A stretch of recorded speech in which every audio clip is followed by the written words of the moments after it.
Baik, assalamualaikum warahmatullahi wabarakatuh.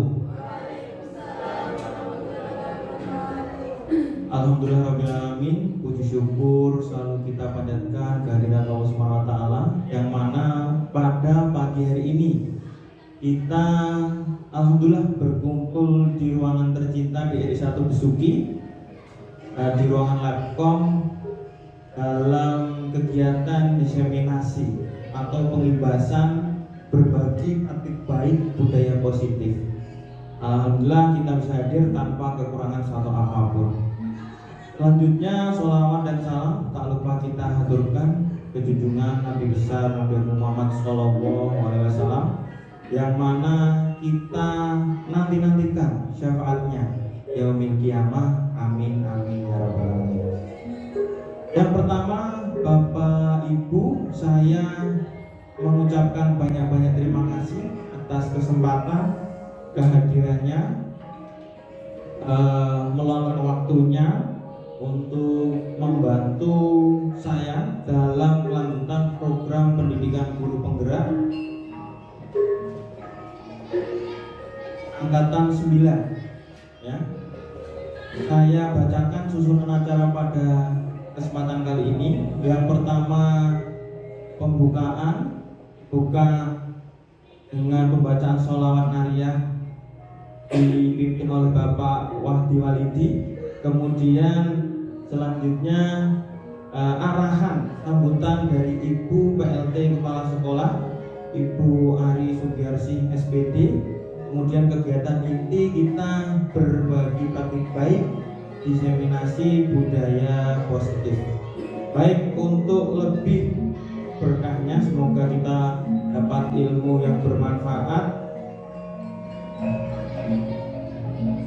Mari kita buka dengan pembacaan sholawat nariyah yang akan dipimpin oleh Bapak Wahdi Walidi SPD. Kepada Bapak Wahdi Walidi kami silakan. Assalamualaikum warahmatullahi wabarakatuh. Sebelumnya mari kita beri Fatihah untuk Nabiullah sallallahu alaihi wasallam, hadratin Nabi Mustafa Muhammad sallallahu alaihi wasallam, wa alihi wa sahbihi wa dzurriyyatihi wa ahli baitihi. Sallallahu lahum al-Fatihah.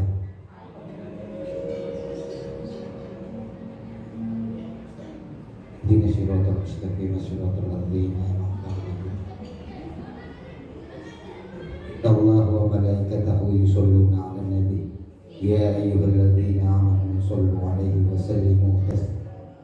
Allahumma sholli sholatan kamilatan wa sallim salaman taman 'ala sayyidina Muhammadin alladzi tahulu bil 'uqad wa tanfariju bil ghurur wa tadha bil hawaij wa tunalu bihi al-ghaib wa yastaqbilu ma'ahu wajhil karim wa ala alihi wa sahbihi fi kulli mati wa nafasin bi'amri kulli ma'lum. Allahumma sholli sholatan kamilatan wa sallim salaman taman ala sayyidina Muhammadin dan tajru bil qadu dan fariju bil qurahu wa tuqabil hawaiju wa tunalu bil rawaibu wa husnul khawatimi wa yustasqal ghamamu biwajhil karim wa ala alihi wa sahbihi fi kulli lamhatin wa nafasin wa nafasin bi'adadi kulli ma'lumin. Tuhan kita ya Rahman Rahim,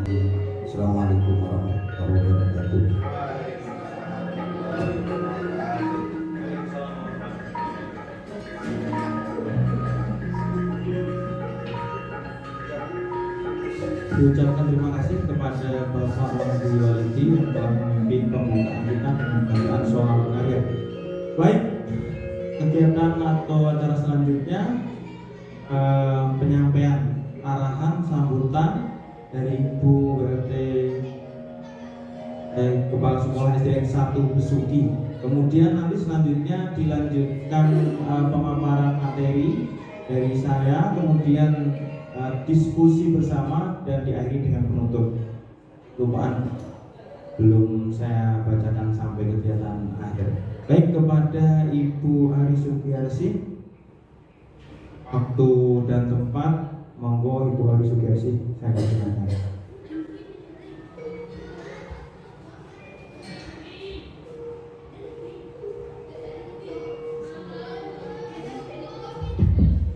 Assalamualaikum warahmatullahi wabarakatuh.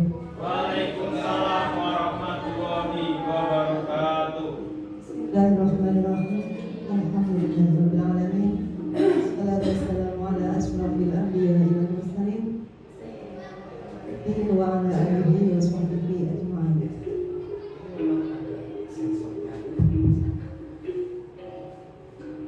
Dan saya hormati Bapak Jati Susianto PR selaku guru penggerak di SDN 1 Besuki, calon guru.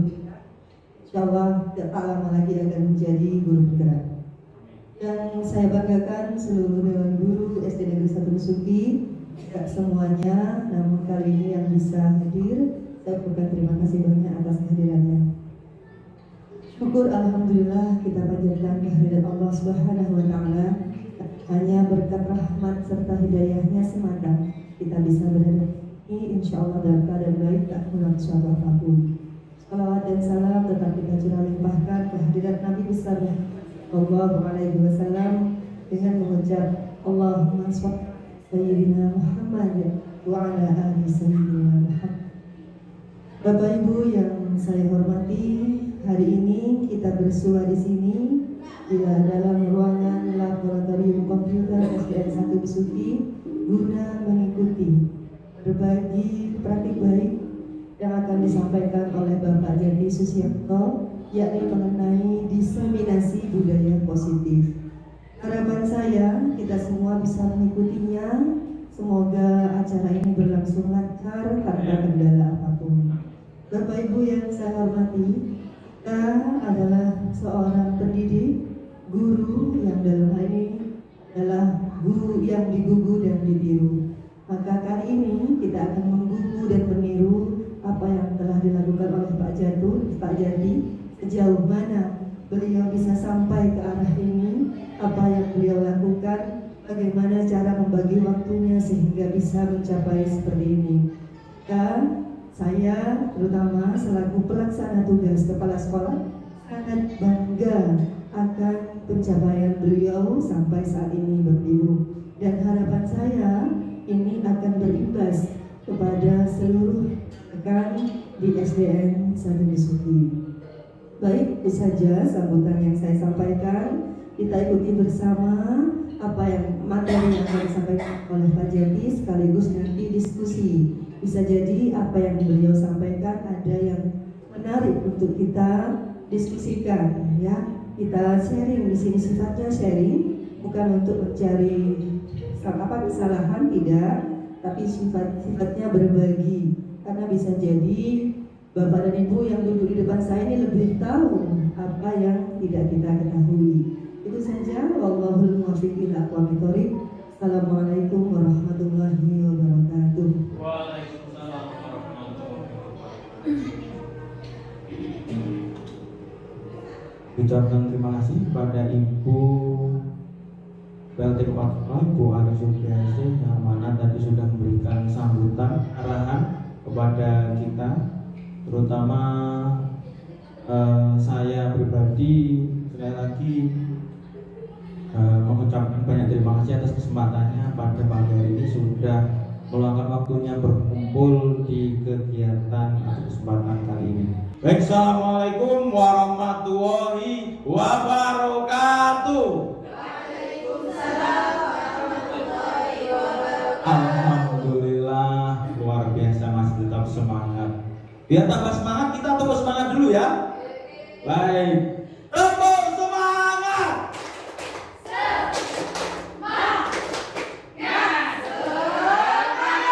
Luar biasa, semangat yang selalu patut kita pertahankan dan selalu tingkatkan.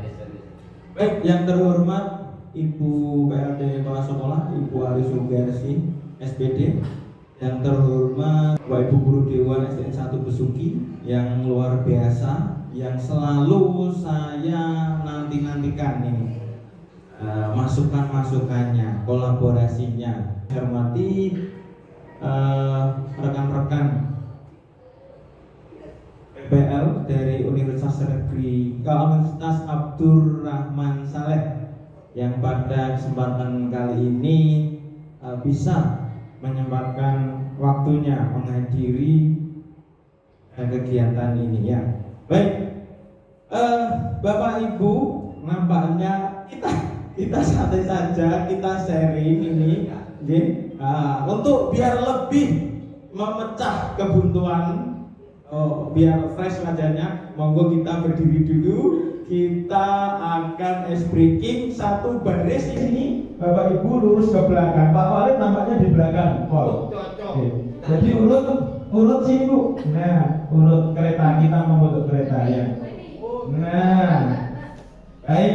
Nampaknya permainan ini sudah mungkin pernah dilakukan Bapak Ibu guru ya.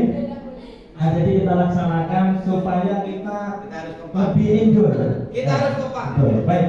Jadi instruksinya, perintahnya seperti ini ya. Pak Walid di depan, Pak Walid di depan. Oh ya betul. Pak Walid mengisi di depan. Sudah enak di sini. Pak Walid mengisi di depan di depannya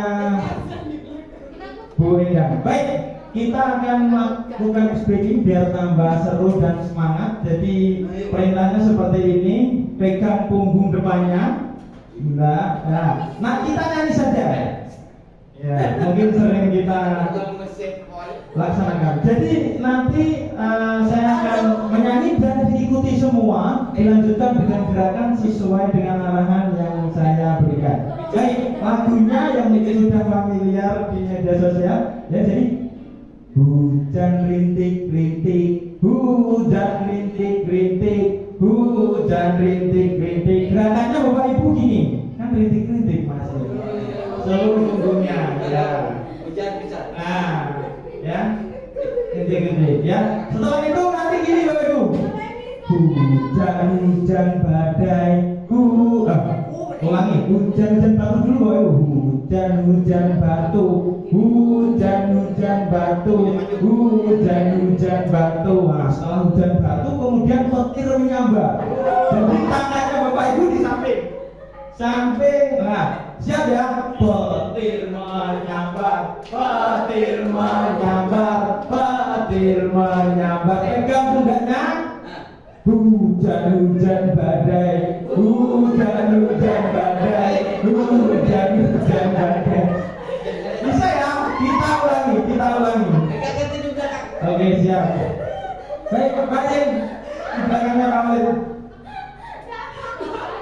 Pak Walid, mari. Baik ya.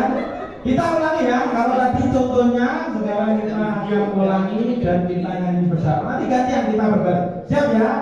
Nyanyi sambil diikuti gerakannya. Siap? 1, 2, 3. Hujan rintik-rintik, hujan rintik-rintik, hujan rintik-rintik, hujan-hujan batu, hujan-hujan batu, hujan-hujan batu. Tangan sampai. Petir menyambar, petir menyambar, petir menyambar. Dengan mudahnya. Hujan-hujan badai, hujan-hujan badai, hujan-hujan badai. Ya, tepuk tangan buat Bapak Ibu semua.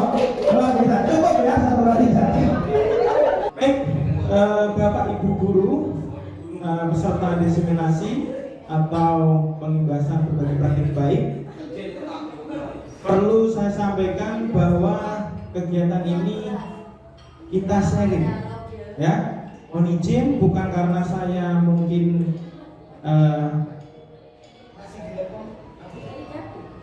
ingin menggurui ataupun ingin menjadi sesuatu yang lebih, tapi kita sama-sama berbagi atau sharing ya. Jadi siapa tahu malah saya yang belum pernah ada di materi atau pengertian yang pernah ada di pendidikan guru penggerak, Bapak Ibu mungkin lebih tahu. Jadi kita sharing nanti diakhiri dengan diskusi. Baik, perlu saya sampaikan Bapak Ibu guru, untuk pendidikan guru penggerak angkatan 9 ini selalu ini harus disampaikan ya, yang mana saya sebagai calon guru penggerak angkatan 9, kemudian ada yang namanya pengajar praktik, istilahnya yang membersamai saya semenjak awal pendidikan guru penggerak sampai akhir. Jadi Ibu Siti Andayani selaku pengajar praktek yang berasal dari SMA 1 Suki, asli dari Situbondo. Kemudian ada Bapak fasilitator, ini istilahnya pembimbingnya. Kemudian Bapak Dr. Andes Bambang Effendi MPD, yaitu selaku fasilitator yang berasal dari Jombang. Mungkin dilanjutkan Pak Suno. Bapak Ibu, budaya positif itu seperti apa? Apa yang dimaksud dengan budaya positif? Terus maksudnya apa kok Pak Jati selalu mengumpulkan terus untuk membuat alat hal sih? Enggak ya, kita berbagi praktik baik budaya positif. Jadi nanti seperti apa budaya positif itu? Ini peta pikiran Bapak Ibu mengenai budaya positif. Jadi memang ada beberapa elemen yang harus dipahami kemudian dilaksanakan sehingga nanti akan membentuk yang namanya budaya positif. Lanjutnya Pak Suno. Nah, yang pertama yaitu disiplin positif dan nilai-nilai kebajikan. Disiplin positif itu seperti apa? Nilai-nilainya itu apa? Apa berupa angka atau berupa apa? Lanjut Pak Suno. Disiplin positif dan nilai kebajikan ini ada kata-kata yang bagus yang saya kutip. Bila kita ingin membuat kemajuan perlahan, sedikit-sedikit ubahlah sikap atau perilaku kita. Namun bila kita ingin memperbaiki cara-cara utama kita, maka kita perlu mengubah kerangka acuan kita. Ini jadi mungkin lingkupnya lebih besar ya. Jadi ubahlah bagaimana Anda melihat dunia, bagaimana Anda berpikir tentang manusia. Ubahlah paradigma Anda, skema pemahaman dan penjelasan aspek-aspek tertentu tentang realitas. Saya akan kutipan yang bagus Bapak Ibu. Kemudian lanjut Pak Suno. Sebelumnya mari kita tanya pada diri kita sendiri. Bagaimana kita berperilaku? Mengapa kita melakukan segala sesuatu? Apakah kita melakukan sesuatu karena ada dorongan dari lingkungan atau ada dorongan yang lain? Coba tanyakan mungkin pada hati Bapak Ibu semua ya. Terkadang kita melakukan sesuatu karena kita menghindari rasa sakit atau ketidaknyamanan. Terkadang kita juga melakukan sesuatu untuk mendapatkan apa yang kita mau. Saya rasa saya pun pernah mengalami seperti itu. Pernahkah Anda melakukan sesuatu untuk mendapat senyuman atau pujian dari orang lain? Untuk mendapat hadiah atau untuk mendapatkan uang? Apalagi kira-kira rasanya yang mungkin orang melakukan sesuatu itu terbesit tujuan tertentu. Saya rasa kita semua pernah melakukannya ya. Lanjut. Nah, ketika mendengar kata disiplin Bapak Ibu, apa yang terbayang di benak Anda? Apa yang terlintas di pikiran Anda? Kebanyakan orang pasti akan memikirkan disiplin itu dengan tata tertib, dengan peraturan atau teratur, patuh pada peraturan. Ya. Kata disiplin juga sering dihubungkan dengan hukuman. Apabila tidak disiplin akan terkena hukuman. Padahal itu mungkin sangat berbeda sekali nih Bapak Ibu.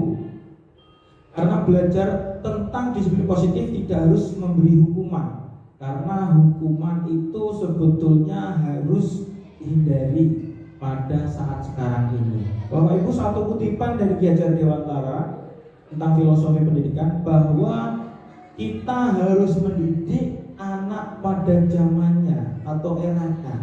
Nah, jadi kita tidak bisa menyamakan mungkin zaman tahun 90-an saya atau bahkan tahun 70-an Pak Walid tentang pendidikan dulu waktu zamannya Pak Walid, zamannya saya, zamannya sekarang kita samakan mungkin dengan terlambat. Saya guru olahraga terlambat hadir untuk berbaris saja langsung dulu dikenain hukuman atau suruh lari, push up dan lain sebagainya.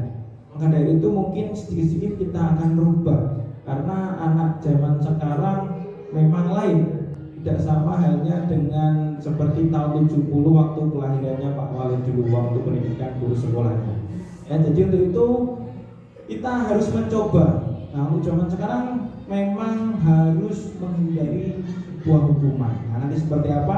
Nanti kita lihat. Dalam budaya kita, makna dari disiplin dimaknai menjadi sesuatu yang dilakukan seorang untuk mendapatkan kepatuhan. Artinya mungkin terpengaruh dengan peraturan, jadi kita pasti akan patuh.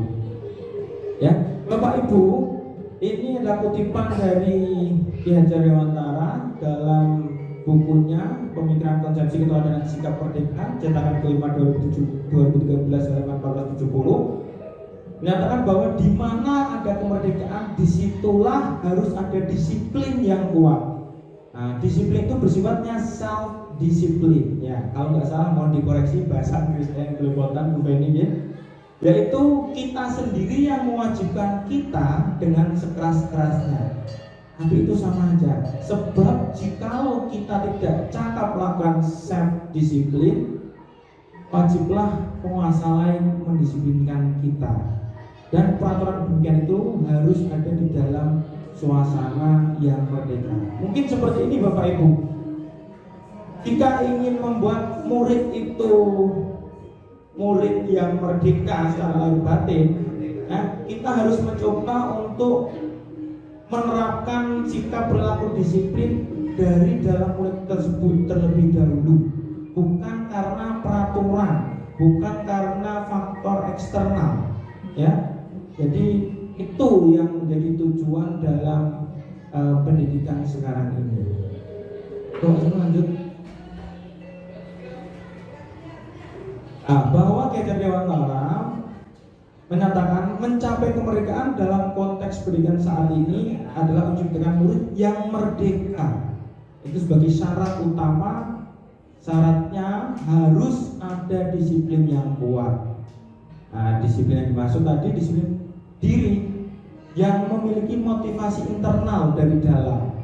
Jika kita tidak memiliki motivasi internal, maka kita memerlukan pihak lain untuk mendisiplinkan kita, bisa peraturan, bisa orang.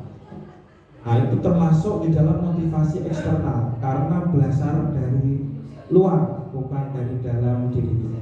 Lanjut Pak Lino. Definisi kata merdeka menurut Ki Hajar dalam bahasa Jawa nampaknya ya, mardika iku dawanyo nora mung lepasin pamrih ing uga kuat kuwasa amanahing priyangga. Merdeka itu Bapak Ibu artinya tidak hanya terlepas dari perintah, akan tetapi juga cakap buat memerintah diri sendiri. Itu yang diinginkan daripada kata merdeka untuk siswa-siswi murid kita. Lanjut Pak Sunu. Disiplin diri dapat membuat seseorang menggali potensinya menuju kepada sebuah tujuan, sesuatu yang dihargai dan bermakna. Dengan kata lain Bapak Ibu, disiplin diri juga mempelajari bagaimana cara kita mengontrol diri, ya, dan bagaimana menguasai diri untuk memilih tindakan yang mengacu pada nilai-nilai yang kita hargai atau yang kita pahami.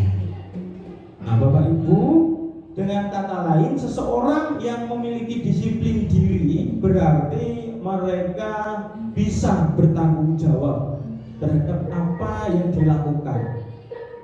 Tindakan mereka didasarkan pada nilai-nilai kebajikan universal. Jadi tidak hanya dari bukan karena faktor eksternal, karena dari dalam diri. karena dia tahu nilai-nilai kebajikan secara universalnya. Maka dari itu dia akan bertanggung jawab untuk melakukan sesuatu yang betul atau yang salah. Oke? Sebagai pendidik, tujuan kita adalah menciptakan anak-anak yang memiliki disiplin diri sehingga mereka bisa berperilaku dengan mengacu pada nilai-nilai kebajikan universal. Kita memiliki motivasi intrinsik, yaitu motivasi dari dalam diri, bukan ekstrinsik. Lanjut Pak Suruh. Nah, nilai kebajikan adalah sifat positif yang merupakan tujuan mulia yang ingin dicapai setiap individu. Ya, jadi nilai-nilainya apa? Apa dapat nilai 100 mungkin valid, atau 75 atau 80 atau 50, ya. Baik, seperti telah ditemukan oleh dokter ya, William Glaser, dokter ya, Dr. William Glaser, pada teori kontrol 1984 menyatakan bahwa setiap perbuatan memiliki tujuan. Kemudian ditambah sama Diane Gosen mengumpulkan bahwa dengan mengaitkan nilai kebajikan yang diyakini seseorang, maka motivasi intrinsik akan muncul, akan terbangun, sehingga menggerakkan motivasi diri untuk dapat mencapai tujuan yang diinginkan. Lanjut Pak Sono. Nah, nilai-nilai yang dimaksud yaitu sebagai berikut. Nah, ada dapat dipercaya, lurus hati, pendengar yang aktif, tidak merendahkan orang lain, memberikan yang terbaik dari diri. Kemudian ada suara hati, kontrol diri, rasa hormat, kebaikan, toleransi, keadilan, dan lain sebagainya. Nampaknya Bapak Ibu semua pasti sudah mengetahui juga. Lanjut Pak Zulu. Yang ingin dituju, dicapai di dalam kurikulum yang baru, yaitu anak-anak yang mempunyai nilai-nilai kebajikan yang seperti sudah kita sering dengar, yaitu berprofil pelajar Pancasila, yaitu beriman, bertakwa kepada Tuhan Yang Maha Esa, berakhlak mulia, mandiri, bernalar kritis, berkebinekaan global, bergotong royong, dan kreatif. Lanjut Pak Seno. Saya rasa Bapak Ibu juga sudah tahu ya. Sebagai seorang pendidik, Bapak Ibu, saat Anda perlu hadir di suatu pelatihan, motivasi apa yang mendasari tindakan Bapak Ibu? Nah, ini coba diperhatikan, dipikirkan. Apakah Anda hadir, Bapak Ibu hadir, tidak ingin ditegur oleh pihak panitia atau pengawas? Oke. Nah, itu termasuk salah satu. Nah, kemudian mendapatkan surat teguran, atau Anda atau Bapak Ibu ingin dilihat dan dipuji oleh lingkungan Anda. Atau Bapak Ibu ingin mendapatkan penghargaan, Bapak Ibu guru berprestasi. Nah, ini adalah 3 motivasi yang melandasi setiap manusia. Lanjut Pak Sunu. Nah, bila di sekolah Anda tidak ada aturan memberikan surat teguran kepada Bapak Ibu atau karyawan yang sering terlambat atau datang lambat, atau tidak ada atasan yang memberikan Anda penghargaan menjadi karyawan terbaik, guru terbaik, guru berprestasi karena sering tepat waktu, apakah Anda akan tetap datang tepat waktu untuk mengajar murid-murid Anda? Betul, betul Bapak Ibu. Luar biasa. Berarti alhamdulillah ya, berarti sudah terpatri di dalam diri, sudah timbul ini disiplin dirinya, bahwa itu menjadi suatu kewajiban. Seperti itu ya Bapak Ibu. Luar biasa. Lanjut Pak Sunu. Ini sesuai dengan standar pendidikan nasional dalam rangka menciptakan lingkungan yang positif, maka setiap warga sekolah dan pemangku kepentingan perlu saling mendukung, menghayati, dan menerapkan nilai-nilai kebajikan yang telah disepakati bersama. Untuk dapat menerapkan tujuan mulia tersebut, maka seorang pemimpin pembelajaran, guru, perlu berjiwa kepemimpinan sehingga dapat mengembangkan kelas tersebut, sekolah tersebut dengan baik agar terus terwujud suatu budaya sekolah yang positif sesuai dengan standar kompetensi pengelolaan yang telah ditetapkan.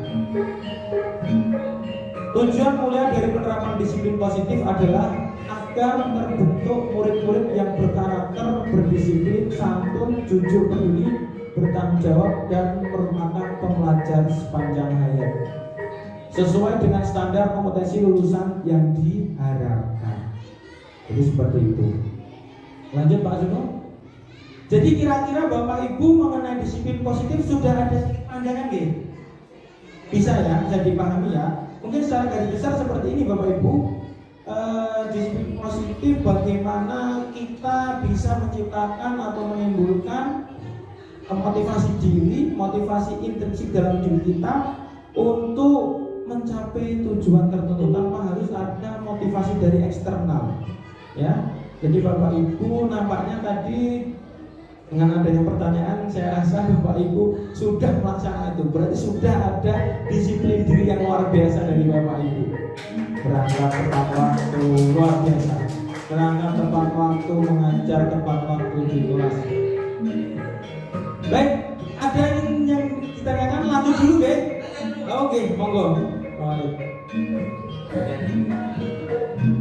Terima kasih, menarik sekali apa yang disampaikan. Mungkin Pak Jati ada beberapa hal yang ingin saya tanyakan, bahwa dalam kehidupan sehari-hari cenderung kita sadar bahwa yang namanya suatu perubahan ke arah yang lebih baik ini pasti nilainya baik, tetapi cenderung dinilai oleh berapa kalangan tidak dinilai baik. Contoh begini, saya dulunya anak yang nakal, kemudian tiba-tiba rajin ke musola. Maka anggapan orang di sekeliling saya pasti konotasinya negatif. Meskipun itu yang bisa disampaikan Pak Jadi tadi, self disiplin, karena saya ingin merubah saya jadi lebih baik, ingin sesuatu termotivasi dari internal saya ingin jadi lebih baik, saya jadi sering-sering musola. Namun pasti akan berbenturan dengan lingkungan di mana kita sudah terbiasa dicap jelek oleh lingkungan. Katakanlah seperti yang saya sampaikan tadi, bahwa saya biasa nakal, terus tiba-tiba sering-sering ke musola. Maka anggapan yang saya terima adalah pasti dia ingin nyolong corongan masjid, pasti dia sedang mengincar kotak amal yang ada di musola, dan seterusnya dan seterusnya. Dan tentu saja hal itu akan menjadi penghambat resisten terhadap motivasi diri untuk berubah dari hal yang tidak baik menjadi hal yang baik. Nah, yang ingin saya tanyakan yang pertama Pak Jadi, bagaimana merubah paradigma itu? Kemudian yang kedua, jika hal ini terjadi kepada murid, kepada siswa kita di sekolah, di mana mereka berinteraksi dengan lingkungannya, dengan teman-temannya, tentu saja ada gesekan-gesekan eksternal, di mana kadang-kadang mereka dihasut oleh temannya untuk berubah dari awal disiplin menjadi tidak disiplin, atau mau berubah disiplin malah dihalang-halangi, atau terjadi sebuah halangan resistensi dari diri sendiri. Ketika orang mau berubah jadi disiplin, cenderung melihat situasi bagaimana lingkungan lah. Contoh begini, si A pingin disiplin, terus tiba-tiba melihat temannya si B disiplin, tapi seakan-akan tidak ada tanda kutip punishment dari stakeholder yang ada, dari aturan dan lain sebagainya, sehingga ketika dia mau disiplin, alah teman saya nggak disiplin, mending saya juga nggak disiplin. Jadi mohon penjelasan Pak Jati. Itu saja, terima kasih. Assalamualaikum warahmatullahi wabarakatuh. Luar biasa dari Bapak Wahdi Walidia SPD. Jadi Bapak Ibu yang tadi disampaikan Pak Walid betul sekali. Tapi mungkin saya memberi masukan seperti ini. Jadi apabila tadi diceritakan, dicontohkan oleh seorang murid, berarti apa yang menjadi tujuan daripada disiplin positif tadi belum terbentuk, ya. Jadi masih ada pengaruh motivasi eksternalnya, ya. Jadi Bapak Ibu, berarti bagaimana untuk menciptakan motivasi secara intrinsik tersebut dengan selalu memberikan pengertian pengetahuan tentang nilai-nilai kebajikan universal tersebut, ya. Jadi bagaimana caranya supaya anak-anak tersebut selalu menerapkan tindakan yang akan dilakukan sesuai dengan norma atau nilai-nilai kebajikan universal tersebut. Nah, maka dari itu tadi saya sampaikan, apabila anak itu masih mungkin melakukan tindakan yang kurang tepat bahasanya, ya, maka penerapan disiplin positifnya masih kurang. Nah, jadi untuk itu kita selalu berikan pengertian bahwa nilai-nilai kebajikan yang tadi sudah kita lihat itu harus benar-benar tertanam di dalam diri murid atau diri kita.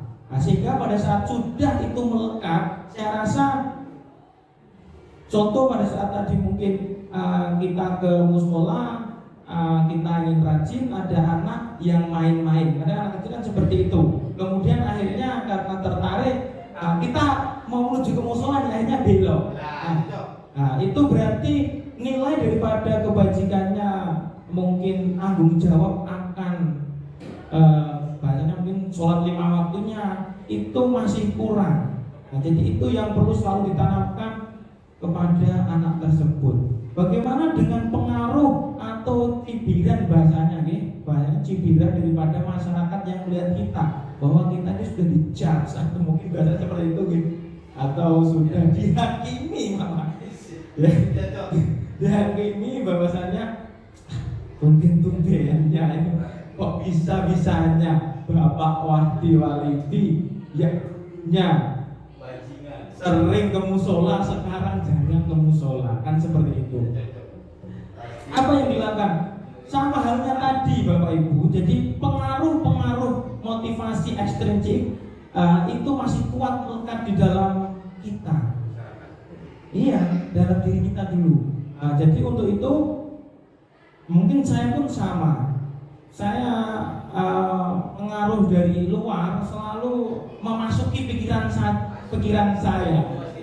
Ya, mungkin terus Pak Walid, wah Pak Walid ini calon operator bus sekolah ini. Akhirnya dia bisa berargumen pada saat rapat karena ada pengaruh motivasi dari luar ekstrinsik sehingga menyebutkan, waduh nanti tak ajak rapat terus loh, nanti saya keluar terus loh untuk mancing, mungkin saya seperti itu ya, dan lain sebagainya. Jadi itu motivasi ekstrinsik yang sangat kuat sekali di dalam diri kita Bapak Ibu. Maka dari itu kita harus bisa kalahkan, bisa kecilkan motivasi tersebut, sehingga yang timbul bukan daripada motivasi ekstrinsiknya, tapi daripada motivasi intrinsiknya. Bagaimana dengan cibiran? Biar waktu yang membuktikan. Saya rasa kalau kita berbuat baik sesuai mungkin kebajikan teori kebajikan, nilai-nilai kebajikan universal, saya rasa mungkin bahkan Pak Ustadz Wahdi Walidi ke musola terus, bisa diganggu, dipanggil-panggil, tidak pernah sekarang mau atau duduk ngopi bareng. Nah, ada apa ini? Akhirnya dari luar tersebut tertarik, malah justru ikut nanti karena ingin mendekati Pak Walid, ingin mengetahui apa, apakah sudah habis obatnya dan sebagainya. Contohnya seperti itu, seandainya mohon maaf. Jadi seperti itu Bapak Ibu, saya rasa penerapan disiplin positif dalam diri harus kita tinggalkan. Sama seperti halnya saya, banyak sekali kekurangan atau banyak motivasi ekstrinsiknya yang selalu mempengaruhi pikiran saya. Lanjut Bapak Ibu, saya rasa Pak Walid puas karena lumayan saya sebagai obat pemuas ya jawabannya. Baik, lanjut. Selanjutnya teori motivasi dan sebagainya, hukuman, penghargaan dan restitusi. Lanjut Pak Sunu. Nah, mari kita tanyakan dalam diri kita. Tadi sama bagaimana kita berperilaku. Apakah perilaku itu ada pengaruh dari luar atau dari diri, atau untuk menghindari rasa sakit ketidaknyamanan. Kadang-kadang kita juga melakukan sesuatu yang mendapatkan apa yang kita mau. Bagaimana kira-kira menurut Bapak Ibu? Nah, apakah mendapat senyuman dari orang lain, mendapat hadiah, mendapatkan uang, apalagi mungkin kira-kira yang melandasi alasan Bapak Ibu melakukan tindakan yang seperti itu. Lanjut Pak Sugeng. Dari motivasi Pak Sugeng lanjut. Menurut Diane Gosen dalam bukunya Restart Turing ya, Bu Hemi kalau mungkin salah saya dalam penyebutan bahasa Inggris di koreksi, School Discipline menyatakan ada 3 motivasi nih yang mendasari perilaku manusia. 1, untuk menghindari ketidaknyamanan atau hukuman. 2, untuk mendapatkan imbalan atau penghargaan dari orang lain. 3, untuk menjadi orang yang mereka inginkan, menghargai diri sendiri dengan nilai-nilai yang mereka percaya. Kira-kira Bapak Ibu ini masuk di nomor berapa ini motivasinya? Nomor 1 luar biasa, menghindari ketidaknyamanan atau hukuman. Pak Zen menyebutkan nomor 2 sepertinya, ingin mendapatkan imbalan penghargaan dari orang lain. Nah, alhamdulillah. Oke. Mari kita pilihkan bersama Bapak Ibu. Lanjut Pak Sunu. Sebagai seorang guru, saat Bapak Ibu guru hadir tepat waktu, motivasi apakah yang mendasari tindakan Bapak Ibu guru? Bakal lagi good mood, nggak betah di rumah, ataukah mungkin takut ini ada bu kepala sekolah, atau mungkin takut dimarahi, atau mungkin karena ada Bu Feni ini, Pak saya jadi agresif, jadi gesit, jadi disiplin di masuk kelas. Apakah mungkin seperti itu motivasinya? Ataukah Bapak Ibu memang jadi orang yang menghargai waktu, menghargai diri Anda sendiri sebagai teladan bagi murid-murid, karena Anda percaya tindakan Anda sebagai guru akan dicontoh oleh murid-murid Anda. Luar biasa. Ada juga nih, ada yang nomor 1, nomor 2, dan nomor 3. Lanjut Pak Suno. Bila di sekolah Anda tidak ada peraturan ini yang mengharuskan guru datang tepat waktu, surat teguran tidak ada, dan tidak ada atasan yang menguji Anda, apakah Bapak Ibu guru tetap datang tepat waktu? Luar biasa. Iya. Ada yang ternyata tidak bisa karena sesuatu atau alasan tertentu yang urgent atau mendesak. Saya rasa tidak ada masalah. Lanjut Pak Juno. Tadi ini motivasi yang paling banyak nampaknya Bapak Ibu guru tadi menyebutkan yang ketiga. Lanjut Pak Juno. Nilai kebajikan apa yang Anda berusaha tanamkan pada murid-murid Anda di kelas atau di sekolah Anda? Saya rasa tadi seperti yang Pak Walid sampaikan bahwa ada murid seperti ini, seperti itu. Jadi kita harus mencoba lebih menerapkan nilai-nilai, menanamkan nilai kebajikan yang ada pada murid. Contoh, murid kok bisa-bisanya sering mencoret-coret mungkin di baju temannya. Dulu pernah saya waktu sekolah. Itu nilai apa yang mungkin menjadi dasar kok anak itu bisa-bisanya mencoret-coret baju temannya? Kurang menghargai atau belum adanya saling menghargai, saling menghormati, saling menyayangi sesama teman. Lanjut Pak Sunu. Restitusi, hukuman, dan konsekuensi. Kalau tadi dari motivasi, sekarang restitusi, hukuman, dan konsekuensi. Sebelum lanjut, restitusi adalah proses menciptakan kondisi bagi murid untuk memperbaiki kesalahan mereka, sehingga mereka bisa kembali pada kelompoknya dengan lebih kuat, ya, dengan karakter yang lebih. Ya, maksudnya seperti apa? Nanti kita pelajari bersama. Restitusi juga merupakan kolaborasi sebelumnya Pak Suno yang mengajarkan murid untuk mencari solusi masalah mereka. Jadi mereka menemukan sendiri solusi yang mereka sudah lakukan, ya, membantu murid berpikir tentang seperti apa yang mereka inginkan, bagaimana mereka harus memperlakukan orang lain. Lanjut Pak. Ciri-ciri restitusi Bapak Ibu yaitu bukan untuk menebus kesalahan, bukan ya, namun untuk belajar dari kesalahan. Restitusi memperbaiki hubungan pelaku dan yang menjadi korban. Restitusi adalah tawaran, bukan paksaan. Menawarkan solusi, menawarkan yang menjadikan suatu tindakan itu mendapatkan solusi yang terbaik. Restitusi menuntut untuk melihat ke dalam diri. Restitusi mencari kebutuhan dasar yang mendasari tindakan. Nah, kebutuhan dasar itu apa yang mendasari tindakan anak itu melakukan perbuatan demikian. Restitusi diri adalah cara yang paling baik. Restitusi fokus pada karakter, bukan tindakan. Kemudian restitusi itu menguatkan. Restitusi fokus pada solusi. Kemudian restitusi mengembalikan murid yang berbuat salah kepada kelompoknya dengan karakter yang lebih kuat. Lanjut Pak Sono. Ini agak kecil ya. Identitas gagal ataupun identitas sukses ya. Yang tadi disebutkan hukuman, konsekuensi dan restitusi. Itu restitusi sebelah kanan ya Bapak Ibu yang hijau. Kalau hukuman yang selalu kita berikan itu adalah identitas kita gagal dalam istilahnya mungkin mendidik murid ya, karena ini berhubungan dengan karakter. Identitas suksesnya yaitu adalah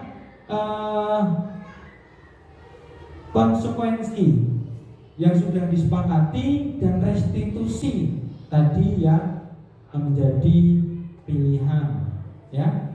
Ini contohnya seperti ini. Sesuatu yang menyakitkan harus terjadi tidak nyaman untuk murid untuk jangka panjang. Sesuatu harus terjadi untuk konsekuensinya. Atas Pak Sunu.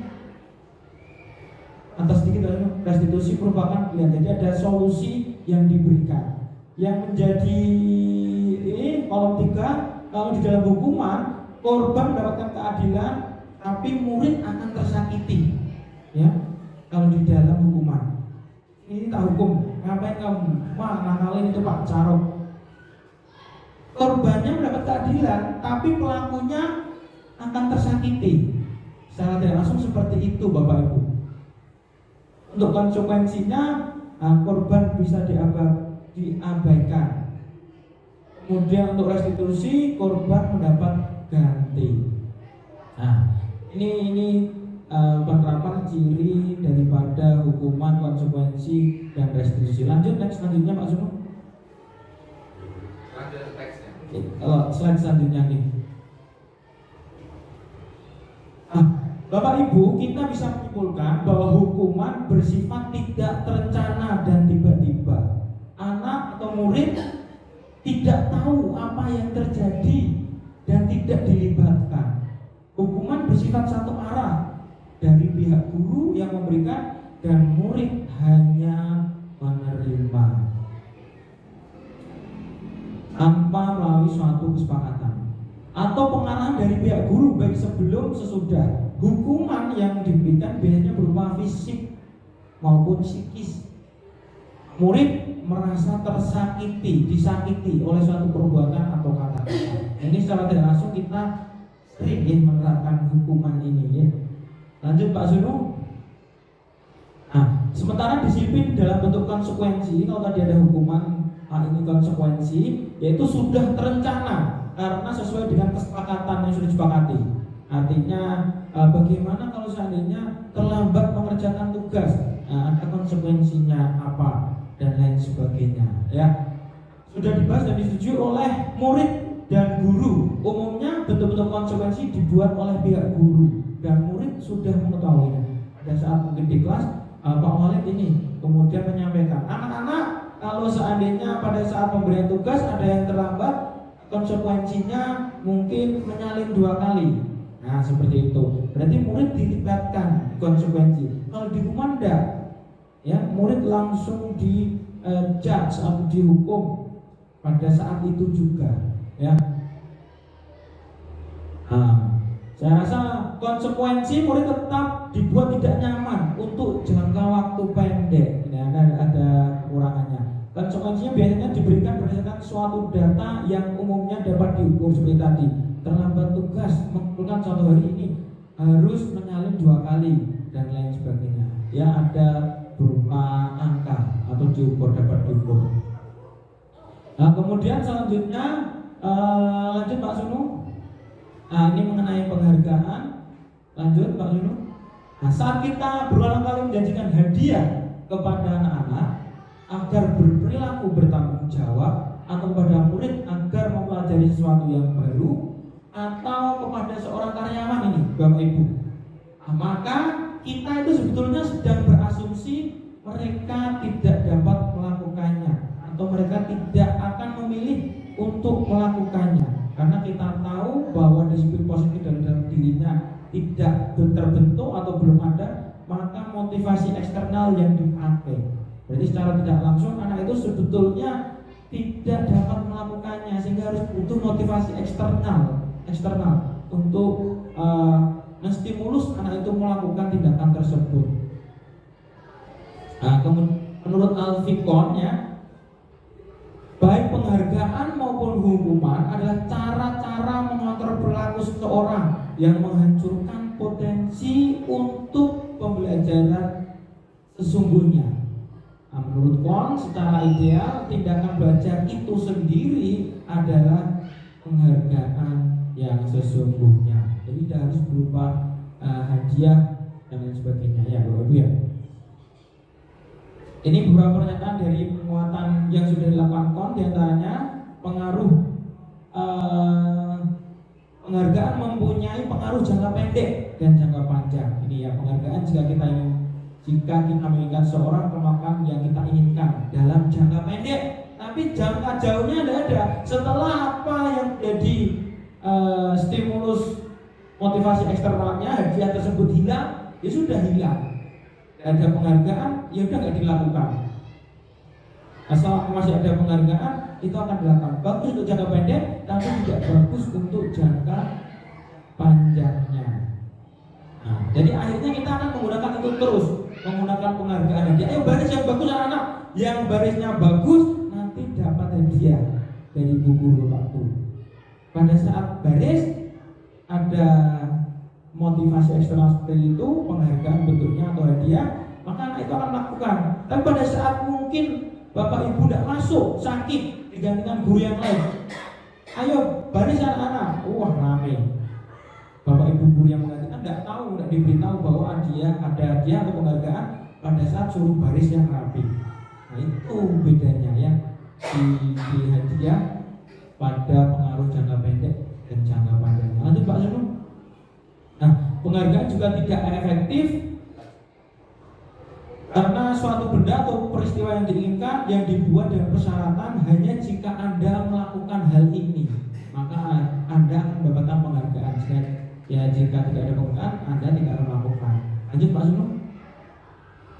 Nah, penghargaan juga dapat merusak hubungan ini ya. Menurut Kon, ketika seorang diberi penghargaan atau dipuji di depan orang banyak, maka yang lain akan merasa iri dan sebagian dari mereka akan tidak menyukai orang yang diberikan penghargaan tersebut. Itu sebetulnya kalau menurut penelitiannya seperti itu, tapi tidak tahu pribadinya masing-masing. Tapi ada satu kutipan bagus dari film Three Idiot, kalau film India itu, kalian akan merasa sedih apabila teman kalian tidak lulus waktu itu ya. Nah, pengumuman itu tidak lulus, sedih. Akan merasa sedih apabila teman kalian tidak lulus. Tapi kalian akan merasa lebih sedih apabila teman kalian itu bisa berprestasi. Ya, itu ya. Ada kutipan bagus dari film Three Idiot itu ya. Lanjut Pak Sunu. Nah, kemudian penghargaan menurunkan kualitas. Selanjutnya Pak Sunu. Kemudian penghargaan mematikan kreativitas karena anak akan terpatri melakukan tindakan tersebut sesuai dengan apa yang ingin dia dapat. Lanjut Pak Sunu.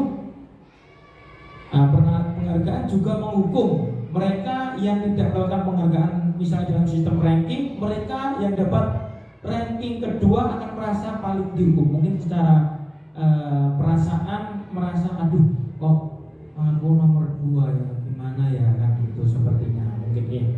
Sama halnya seperti tadi kutipan dari film Trident. Lanjut Pak Sunu.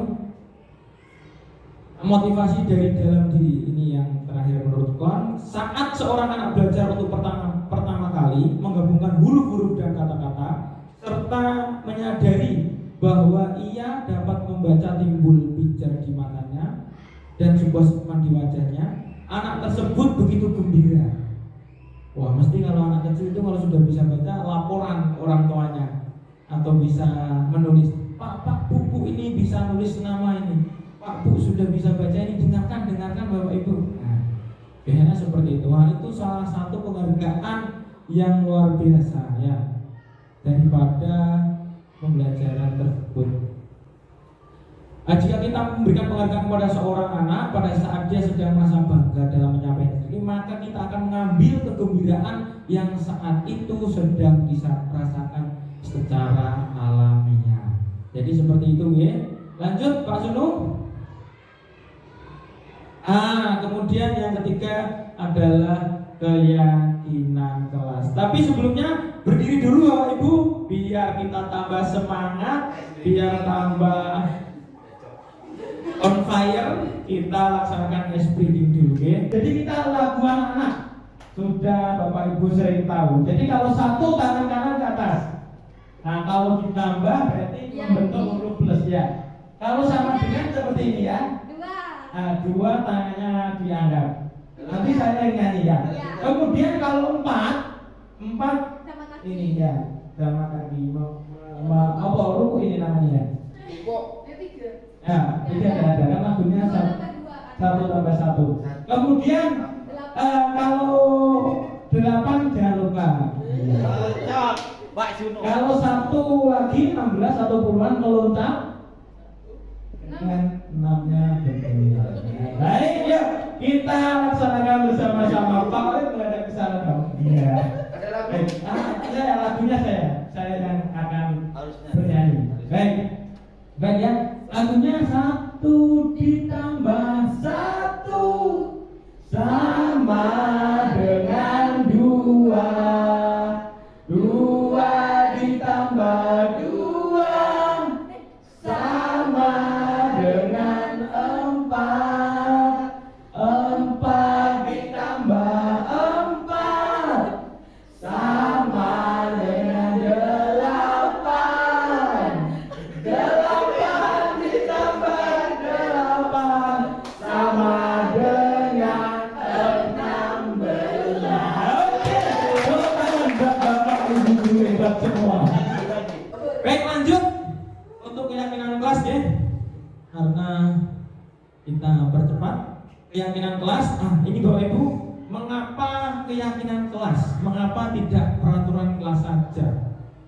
Dulu saya ya mungkin karena belum ikut pendidikan ini, jadi saya dulu setiap awal pembelajaran atau tahun pelajaran selalu, mungkin Bapak Ibu guru juga sama, menyampaikan peraturan kelasnya.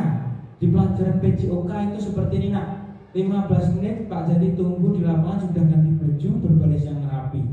Kemudian kita pemanasan. Kemudian dan selanjutnya 15 menit akhir kita kembali ke sekolah ganti baju istirahat. Seperti itu contohnya ya. Dulu peraturannya seperti itu. Jadi mengapa harus keyakinan kelas? Mengapa tidak peraturan kelas saja? Lanjut Pak Sunu. Nilai-nilai kebajikan bahwa menekankan pada keyakinan seseorang akan lebih memotivasi seseorang dari dalam. Jadi anak-anak itu dibuat meyakini nilai-nilai tersebut, sehingga motivasi secara dari dalam diri, motivasi intrinsik dari dalam diri akan timbul, akan muncul ya. Jadi seorang akan lebih tergerak dan bersemangat untuk menjalankan keyakinannya daripada hanya sekedar mengikuti serangkaian peraturan tertulis tanpa makna. Murid-murid pun demikian, mereka perlu mendengarkan dan memahami arti sesungguhnya tentang peraturan-peraturan yang diberikan. Apa nilai kebajikan yang dibalik peraturan tersebut, apa tujuan utamanya, dan jadi tidak tertarik atau takut sehingga hanya sekedar mengikuti serangkaian peraturan yang mengatur mereka tanpa memahami tujuan mulianya. Lanjut Pak Sunu. Nah, ini ciri-ciri atau cara membentuk keyakinan kelas, ya. Jadi tadi dulu Pak Seno, ciri-cirinya keyakinan kelas itu bersifat abstrak, lebih abstrak daripada peraturan yang lebih rinci dan konkret. Kemudian keyakinan kelas berupa pernyataan-pernyataan universal. Kemudian pernyataan keyakinan kelas senantiasa dibuat dalam bentuk positif. Kemudian keyakinan kelas hendaknya tidak terlalu banyak sehingga mudah diingat dan dipahami oleh warga kelas. Keyakinan kelas sebaiknya sesuatu yang dapat diterapkan di lingkungan tersebut. Jika kita susah menerapkan, jangan ditulis sebagai keyakinan kelas. Kemudian semua warga kelas hendaknya ikut berkontribusi dalam pembuatan keyakinan kelas lewat kegiatan curah pendapat. Kemudian bersedia meninjau kembali keyakinan kelas dari waktu ke waktu. Ini ciri-ciri daripada pembentukan keyakinan kelas di sekolah ataupun di kelas. Ya, Pak Juno. Nah, praktek pembentukan kelas, praktek pembentukan keyakinan kelas. Lanjut Pak Juno. Ini kalau dulu tadi saya sampaikan kita menggunakan namanya peraturan kelas. Setiap tahun awal pelajaran biasanya harus apa, nggak boleh ramai, harus tidak makan dan minum dan lain sebagainya di kelas. Maka mulai saya coba, saya rubah, ya. Kemudian menggunakan keyakinan kelas ini dengan praktek kelas impian apa yang diinginkan oleh setiap kelas yang saya ampu atau saya ajar. Ya, yang pertama yaitu tadi dengan bercurah pendapat, ya. Jadi anak-anak menuliskan keinginannya di kelasnya itu apa. Wah, ada yang kemarin minta AC, ada yang kemarin minta kulkas. Wah, saya tidak bisa jawab, nah itu kewenangan dari sekolah. Tapi intinya nanti kita akan mengambil yang apa yang dituliskan anak tersebut menjadi suatu keyakinan kelas. Nah, lanjut Pak Sunu, setelah bercurah pendapat menuliskan semua keinginannya, kemudian coba saya tempelkan atau saya kumpulkan di dalam kelas tersebut dengan papan tulis yang sudah saya siapkan. Nah, ditempelkan semua mengenai keinginannya, kelas impiannya itu seperti apa. Lanjut Pak Sunu. Nah, kemudian meninjau kembali curah pendapat secara bersama-sama tadi. Setelah ditempelkan, menyusun, kemudian kita tinjau kembali, kita bicarakan dengan anak, kita kelompokkan pendapat anak tersebut. Contoh tadi, Pak, bahwa kipas angin sendiri-sendiri, Pak. Wah, ya bagus, ngirit sekolah nanti, tapi listriknya siap. Kemudian Pak, AC Pak panas, sekarang mungkin cuaca di Jawa Timur, seluruh Indonesia mungkin dia Bapak Ibu sedang mengalami cuaca yang kurang bersahabat, panasnya luar biasa. Jadi gini, saya masukkan ke dalam keyakinan kelasnya mengenai fasilitas yang ada di sekolah. Sudah ada kipas angin, sudah ada perlengkapan speaker, kemudian mikrofon dan lain sebagainya.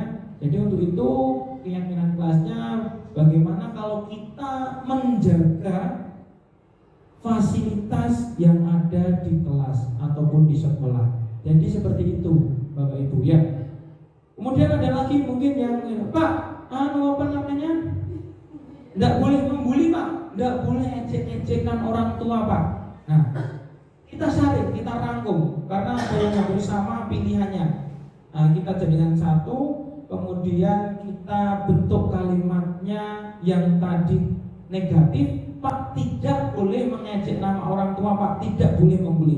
Kita rubah menjadi kalimat positif, yaitu dengan saling menghargai, menyayangi, menghormati. Sehingga tidak diperbolehkan lagi untuk secara tidak langsung, secara tidak tertulis, tidak diperbolehkan lagi ya untuk mengejek nama orang tua atau membuli temannya. Lanjut Pak Sunu. Nah, tadi yang saya sampaikan contoh-contoh yang menjadi keinginan murid tersebut rata-rata kan tidak boleh. Nah, kita rubah menjadi kalimat positif. Kita sekarang tidak boleh menggunakan kalimat tidak boleh. Tidak boleh menggunakan kalimat tidak boleh. Tapi mengubah kalimat tersebut menjadi positif karena tidak itu berkonotasi negatif Bapak Ibu. Jadi kita harus rubah seperti tadi, tidak membuli Pak. Nah, bagaimana kalau saling menghargai, menghormati? Nah, gitu kita tulis kembali. Nah, lanjut Pak Sunu. Dan penulisan tadi bersama-sama guys dengan siswa semua, sehingga siswa tahu memang keyakinan tersebut siswa sendiri yang menyetujui, menyepakati. Nah, setelah itu disepakati dengan ditandatangani oleh seluruh siswa, seluruh murid. Kebetulan yang saya lakukan ini masih di kelas 6A. Lanjut Pak Sunu. Nah, setelah selesai dibuat, bisa ditempel di kelas sebagai pengingat. Contoh, apabila anak tersebut melakukan tindakan yang kurang tepat, mungkin menjahili temannya, carok dan sebagainya, nah kita ingatkan, nah keyakinan kelasnya apa? Ada enggak apa bertengkar, carok, menjahili temannya? Tidak ada Pak, saling menyayangi Pak. Nah itu tahu. Nah, jadinya kita selalu ingatkan apabila anak tersebut melakukan tindakan yang kurang tepat dengan berdasarkan keyakinan kelas yang telah dibuat. Pak, boleh tidak keyakinan kelas itu ditambah? Boleh, dalam perjalannya waktu apabila ada tindakan yang kurang tepat yang belum masuk ke dalam keyakinan kelas, ditambahkan. Tulis. Dan juga menjadi kesepakatan bersama dengan diketahui oleh anak-anak semua, oleh warga sekolah semua. Lanjut Pak Sunu. Itu mengenai keyakinan kelas. Ada yang ditanyakan, mungkin Bapak Ibu, kita ada sesi sebetulnya ya, mengenai keyakinan kelas dan juga tentang restitusi atau restitusi. Lanjut ya? Lanjut. Baik, mengenai kebutuhan dasar manusia dan dunia berkualitas, nanti boleh tanya setelah selesai. Ini ada video, kita happy nonton video. Tapi ini tidak bisa diputar Pak Sumo karena PDF, nanti putarnya dengan file yang tadi. Nah, kita dengarkan terlebih dahulu ya, mengenai kebutuhan hidup manusia.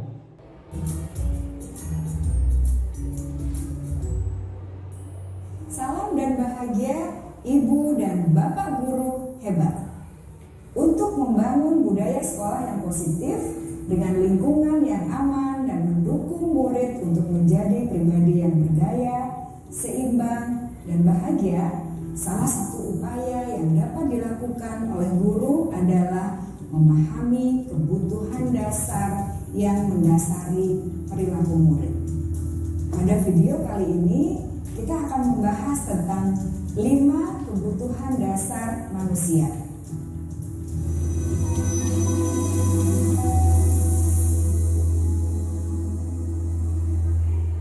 Ki Hajar Dewantara dalam salah satu kutipannya menyatakan, kita ambil contoh perbandingannya dengan hidup tumbuh-tumbuhan. Seorang petani dalam hakikatnya sama kewajibannya dengan seorang pendidik yang menanam padi misalnya. Hanya dapat betul dengan dia dapat begitu masalah. Dia menanam padi, dia dengan masalah yang benar yang menanam padi dan lain sebagainya. Ketika guru memahami kebutuhan apa yang mendasari perilaku murid, guru berusaha menuntun dan mendukung murid dalam memenuhi kebutuhannya secara positif. Pada hakikatnya, guru tersebut ibarat seorang petani yang sedang berusaha memahami kebutuhan masing-masing tanaman, dan ia berusaha memenuhi kebutuhan tanaman tersebut agar dapat tumbuh dengan subur dan maksimal. Dr. William Glasser, seorang psikiater dari Amerika Serikat, menyatakan bahwa seluruh tindakan manusia memiliki tujuan tertentu, yaitu memenuhi kebutuhan dasarnya. Ketika kelima kebutuhan dasar telah terpenuhi secara memadai, maka murid akan tumbuh dengan seimbang dan bahagia. Sebaliknya, ketika kebutuhan dasar tidak terpenuhi dengan baik, maka seseorang akan mengalami emosi negatif seperti bosan, sedih, dan kecewa. Bahkan mereka dapat melakukan perbuatan yang bertentangan dengan nilai-nilai kebajikan atau melanggar peraturan. Dengan kata lain, perilaku buruk seseorang biasanya adalah respons dari kebutuhan yang tidak terpenuhi. Namun, mereka tidak tahu cara untuk menyampaikannya. Ada 5 kebutuhan dasar manusia menurut Dr. William Glasser, yaitu yang pertama, kebutuhan untuk bertahan hidup atau survival. Yang kedua, kebutuhan untuk merasa diterima atau love and belonging. Yang ketiga, kebutuhan akan kebebasan atau freedom. Yang keempat, kebutuhan akan kesenangan atau fun. Dan yang kelima, kebutuhan akan kekuasaan atau power. Kebutuhan dasar yang pertama adalah kebutuhan yang bersifat fisiologis untuk bertahan hidup atau survival. Misalnya, kesehatan, rumah, dan makanan. Kebutuhan biologis sebagai bagian dari proses reproduksi termasuk kebutuhan untuk tetap bertahan hidup. Kebutuhan untuk merasa aman juga termasuk dalam kebutuhan ini.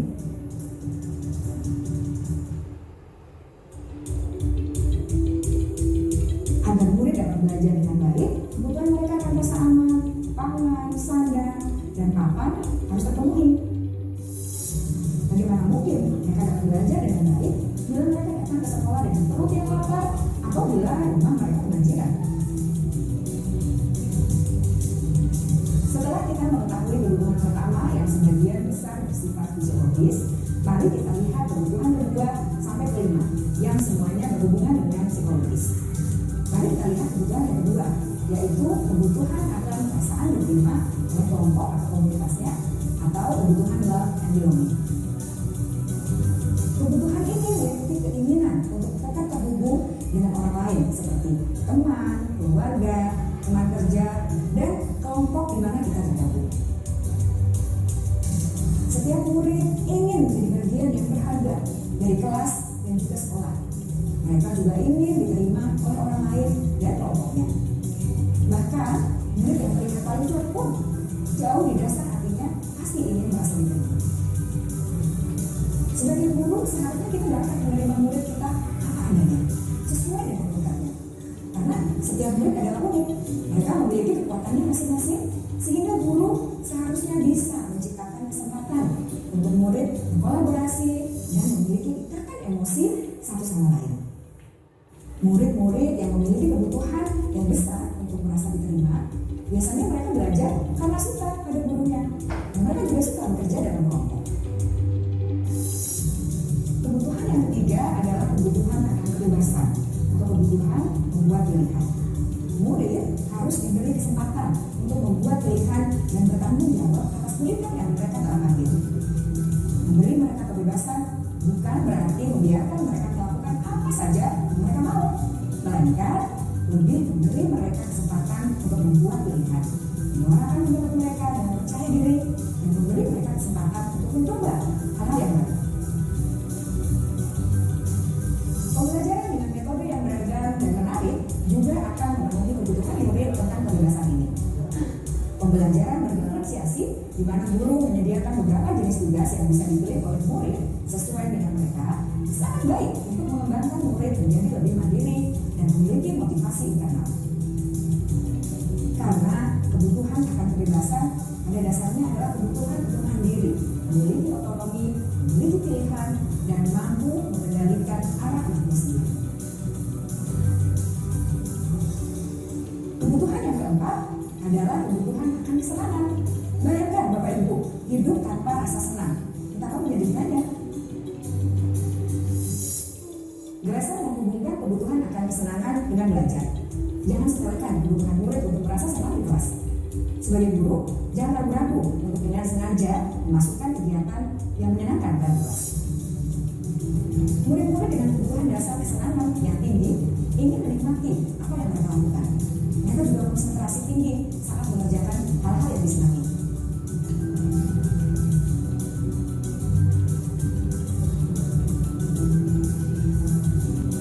Kebutuhan yang kelima adalah kebutuhan akan penguasaan. Murid memiliki kebutuhan untuk merasa kompeten, menjadi terampil, mengakui pencapaian dan keterampilannya, mendengarkan, bisa membuat dampak dan pengaruh, dan memiliki rasa mandiri. Mereka sebaiknya diberi kesempatan untuk membuat keputusan tentang hal-hal yang penting dalam hidupnya dan tidak merasa dikontrol oleh sistem sekolah. Pada murid yang telah menginjak usia remaja, seringkali kali ini mereka merasa tidak memegang kendali atas kehidupannya sendiri. Karena guru kerap kali berpengaruh dalam mengambil keputusan. Murid-murid yang memiliki kebutuhan dasar akan penguasaan yang tinggi biasanya selalu ingin menjadi pemimpin. Mereka juga suka mengamati sebelum mencoba hal yang baru. Mereka juga perfeksionis dan merasa kecewa bila melakukan kesalahan. Ibu dan bapak guru sangatlah penting bagi kita untuk mengetahui kebutuhan dasar murid-murid agar kita memahami alasan di balik sikap dan tingkah laku mereka. Bila murid berperilaku buruk atau melanggar peraturan sehingga tindakannya tidak sesuai dengan nilai-nilai pendidikan, maka guru harus mencari alasan yang mendasari tindakan tersebut dan kebutuhan apa yang belum terpenuhi. Melalui percakapan dengan guru dalam pendekatan disiplin positif, murid dapat belajar untuk bersikap kreatif dalam mengenali kebutuhan yang bersama dalam terpenuhi dan dasar tindakan mereka. Jika guru memberikan perilaku murid, maka perilaku tersebut akan berpengaruh pada suasana kelas yang berkondusif dan akan berpengaruh pada tujuan dari pendidikan itu sendiri. Ibu bapak guru hebat, mari kita menjadi guru yang lebih baik dengan memahami kebutuhan dasar murid-murid kita dan senantiasa memimpin mereka untuk menjadi pribadi yang berdaya, seimbang, dan bahagia. Salam dan bahagia, Ibu dan Bapak Guru hebat. Baik, Bapak Ibu, demikian tadi ada sedikit video tentang kebutuhan murid. Jadi pada intinya seperti ini Bapak Ibu, murid melakukan tindakan tertentu itu pasti ada yang salah atau memang ada yang kurang di dalam proses pemenuhan kebutuhan dasar murid tersebut. Ada 5 kebutuhan dasar tadi. Sebagai contoh, kemarin saya mendapati waktu olahraga di kelas 3, kalau bahasa si kembar itu ya, kelas berapa saya ini? 3, itu ada laporan anak-anak bahwa kelas 2 gitu, bahwa si kembar itu meminta uang atau meminjam uang kepada Atta kalau nggak salah, Raymond. Kemudian Raymond laporan kepada saya, bahwa si kembar tersebut, Pak, ngambil uang saya, minjam uang saya. Kemudian saya panggil, saya tanya, Nak, kenapa kamu mengambil meminjam uangnya si Raymond? Pak, saya punya utang. Saya tanya, punya utang ke siapa? Ke Fahri. Nah, uang saku dia sudah dibayarkan oleh sama Fahri karena utangnya sebelumnya, hari sebelumnya. Uang sakunya dia yang pada hari itu dibayarkan Fahri sehingga tidak jajan dia. Kemudian dia pinjam ke Raymond. Nah, untuk dibuat jajan. Nah, bahasa dewasanya seperti itu. Jadi kemudian saya panggil, Nak, masih usia sekolah, nggak boleh pinjam ya. Kemudian saya pelajari bahwa satu yang pasti, anak itu kok bisa seperti itu sehingga Raymond laporan kepada saya. Istilahnya ngambil atau pinjam uangnya temannya. Tak tanya. Ternyata kalau ditelusuri Bapak Ibu, bahwa kebutuhan bertahan hidup dari si anak tersebut yang pertama tadi itu belum terpenuhi. Salah satunya makan minum. Itu menjadi kebutuhan hidup yang utama yang harus dipenuhi oleh anak tersebut. Sehingga anak tersebut melakukan tindakan mengambil atau meminjam uang temannya. Nah, tindakan tersebut itu kurang tepat karena kebutuhan hidup manusia bertahan hidupnya itu tidak terpenuhi. Nah, kamu nggak bawa bekal? Enggak, Pak. Uang sakumu berapa? 2.000. Utang ke hari berapa? 2.000. Habislah sudah. Nggak bisa jajan. Nah, sehingga mengambil atau meminjam. Kemudian saya beritahu, Nak, kalau waktu sekolah, waktu masih sekolah anak, tidak usah meminjam. Kamu bawa bekal aja dari rumah.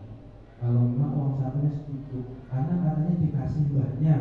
Aku tidak tahu itu sama mbahnya, mungkin dia tinggal sama mbahnya.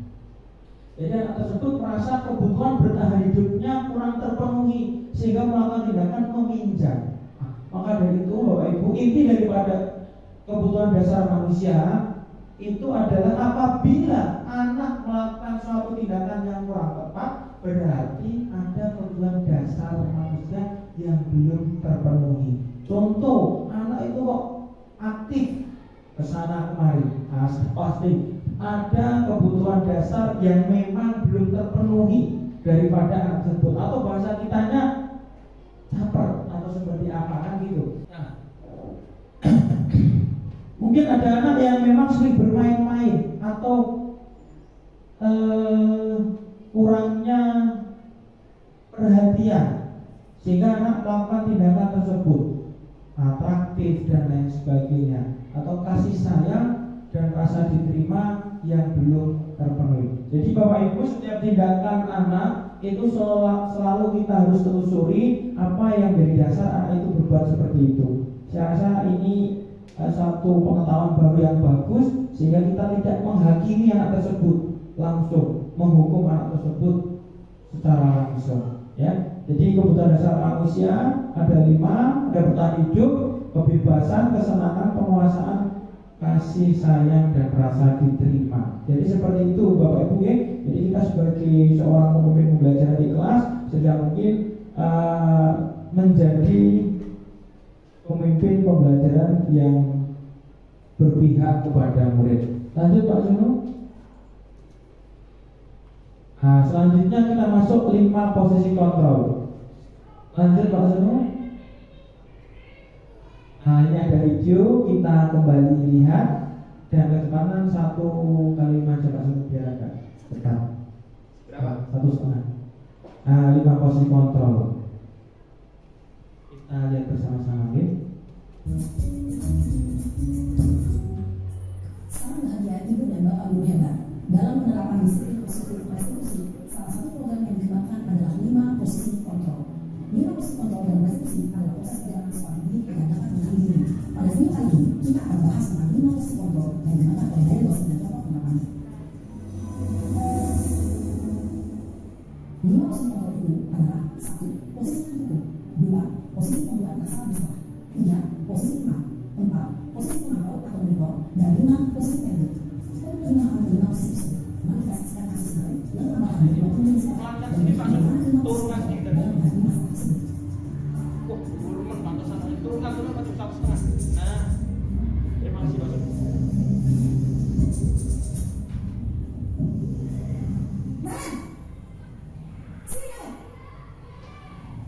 Selamat pagi Bu. Selalu terlambat. Kamu deh, pasti terlambat. Maaf Bu, saya Apa? Apa coba? Alasan kamu apa lagi? Kapan sih kamu tidak terlambat? Malas sekali kamu jadi anak. saya Dasar malas. Gak kapok-kapok sih kamu. Sudah berapa kali terlambat? Sana, kamu keliling lapangan basket 2 kali. kenapa saya harus dengan bahasa Bu? Kenapa? Kamu kan ibu. Berani-beraninya jawab. Sudah terlambat, masih berani jawab enggak? Sekarang, keliling lapangan basket 5 kali sekalian. Biar kapok. Cepat. Pergi sana lapangan basket. Posisi hukum biasanya berbicara dengan nada tinggi, menghabis, menunjuk-nunjuk, menyakiti, dan menyindir. Hukuman bisa berupa fisik maupun psikis. Ibu dan Bapak Guru hebat, dampak yang terjadi pada murid ketika guru berada pada posisi pemimpin adalah murid cenderung akan memberontak, bahkan menyimpan dendam.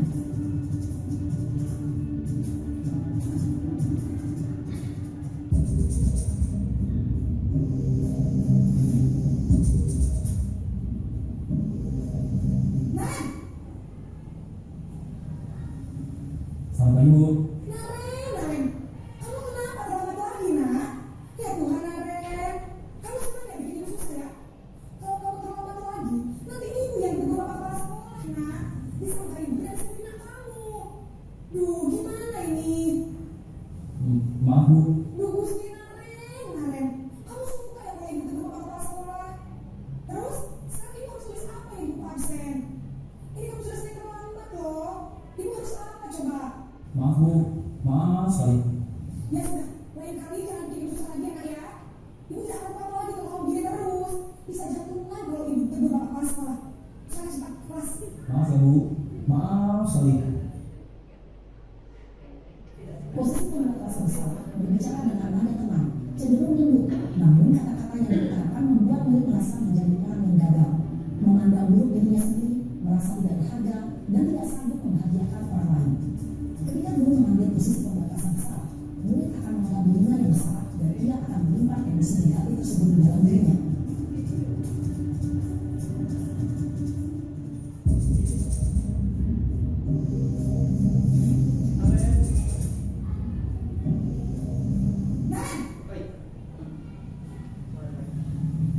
Selamat pagi Bu.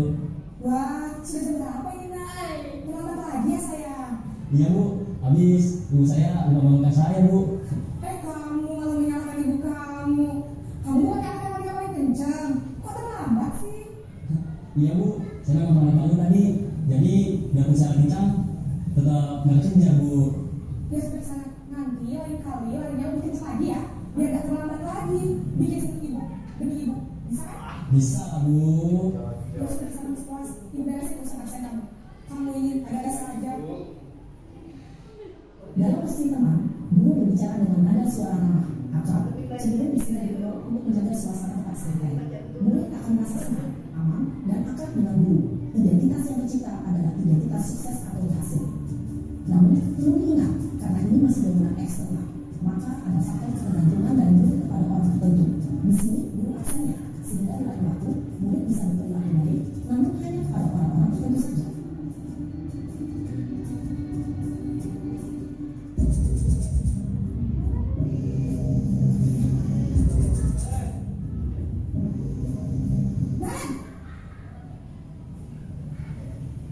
Selamat pagi Bu. Nah, apa peraturan sekolah kita tentang jam berapa kita harus masuk sekolah, Nak? Kita harus di sekolah jam 7 Bu. Iya betul, sekarang sudah jam 7.20. Mari saya tahu konsekuensinya, jangan lambatkannya. Paham Bu, saya harus tinggal kelas pas jam istirahat selama 20 menit. Iya benar, konsekuensinya demikian. Jadi nanti jam 9.20 pas istirahat, kamu harus tinggal di kelas, kerjakan tugas tambahan untuk ketinggalan kamu, ya? Baik Bu. Posisi pemantau mengandalkan penghitungan atau data untuk mengontrol murid. Guru mengarahkan murid berdasarkan peraturan dan konsekuensi. Seorang pemantau menunjukkan bahasa tubuh dan ekspresi wajah yang datar dan cenderung formal.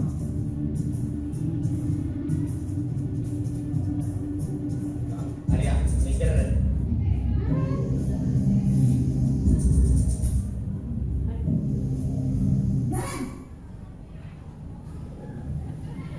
Selamat pagi Bu. Selamat pagi, Naren.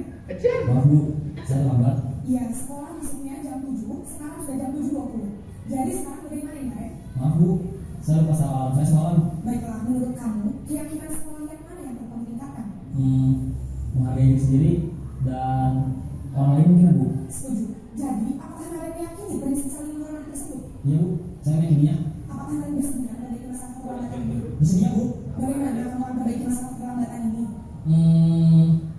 Saya akan coba untuk tidak lupa menyetel alarm saya Bu. Baik, kalau kalian mau menyetel alarm di rumah, ada orang yang kira-kira bisa bantu mengingatkan tidak? Ada Bu, kakak saya, Kak Emma. Ada lagi selain kalian? Selain Kak Emma, ada ibu saya. Baik, jadi yang mengingatkan Naren adalah Kak Emma dan Ibu kamu ya? Kira-kira akan mulai setel alarm kapan, Naren? Setelah pulang sekolah, akan segera saya lakukan. Baik, jadi Naren akan setel alarm untuk bangun besok pagi dan akan diingatkan oleh kakak dan ibu dan Naren ya? Ada lagi yang perlu dilakukan, Naren? Agar tidak terlambat bangun lagi. Tidak ada Bu. Baik, Naren. Terima kasih udah sama kamu. Sekarang kamu perlu kembali ke kelas untuk belajar. Baik Bu, terima kasih. Posisi manajer adalah posisi kontrol yang disarankan untuk membimbing murid yang memiliki sikap disiplin yang positif, yaitu murid yang mandiri, bertanggung jawab, dan dapat memecahkan masalah.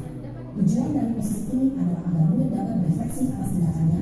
Guru akan terus memberikan pertanyaan-pertanyaan bermakna, sehingga membuat murid dapat belajar dari kesalahannya dan mencari sebuah solusi untuk menyelesaikannya. Ibu dan bapak guru hebat, setelah mengamati adanya 5 posisi kontrol tadi, kira-kira posisi mana yang paling ideal? Posisi mana yang dapat menunjang motivasi intensif murid? Ya, tentu posisi manajer. Posisi ini posisi ideal dan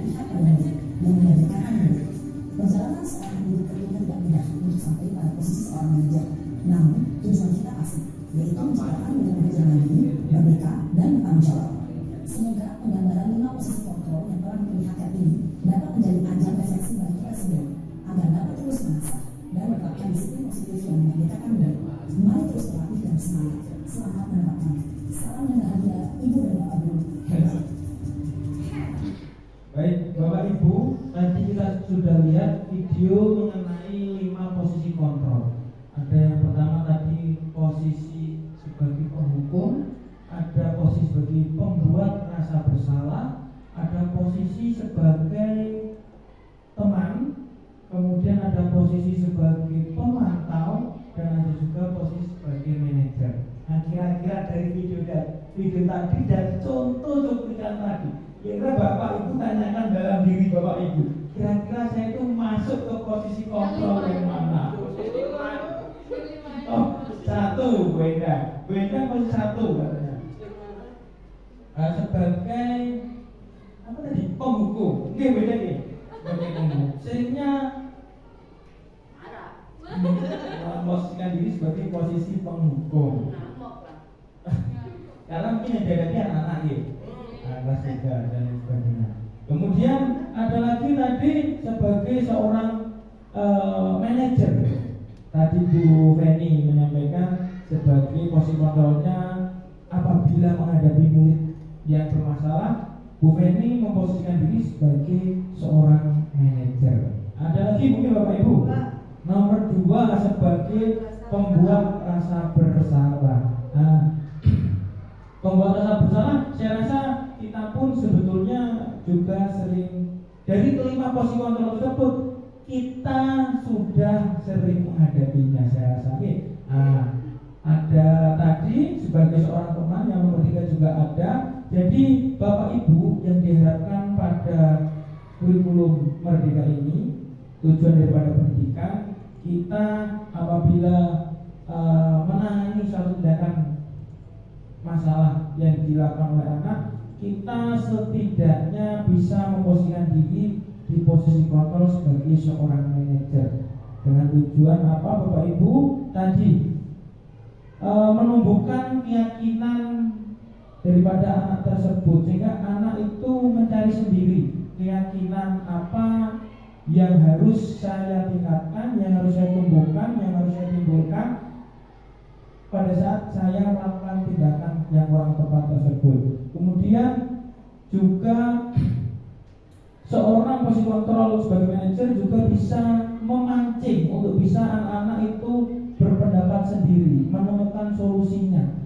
Beri contoh tadi, pada saat anak-anak terlambat, kira-kira bagaimana yang harus dilakukan? Mungkin dengan mental alarm, kemudian dengan disuruh membangunkan sama kakaknya dan lain sebagainya. Itu yang diharapkan pada kurikulum Merdeka ini. Seenggaknya apabila tidak sebagai seorang manajer, kita sebagai seorang pemantau. Jadi yang paling bagus memang sebagai seorang manajer, tapi seenggaknya kalau mungkin belum bisa melaksanakan posisi kontrol sebagai manajer, kita sebagai pemantau.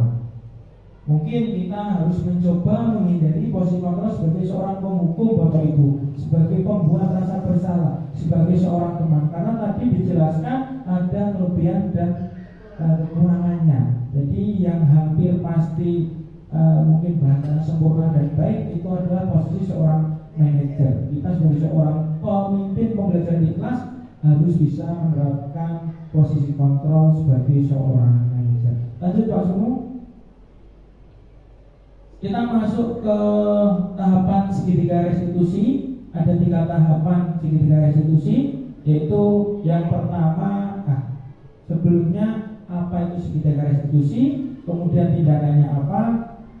Kita akan coba lihat video yang saya kutip, saya ambil dari pendidikan program guru penggerak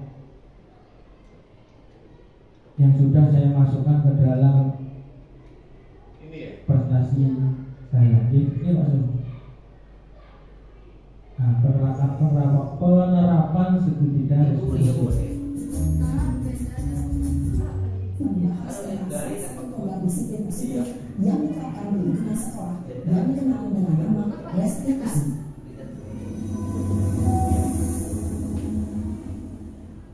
Restitusi dikembangkan oleh pakar pendidikan dan dosen berlandaskan pada teori kontrol Martin William Mason. Segitiga restitusi adalah suatu proses dialog yang dijalankan oleh guru atau orang tua agar dapat menghasilkan murid yang mandiri dan bertanggung jawab. Pada saat guru di posisi manajer, aspek yang dikembangkan pada murid adalah motivasi intrinsik, sehingga pengalaman nilai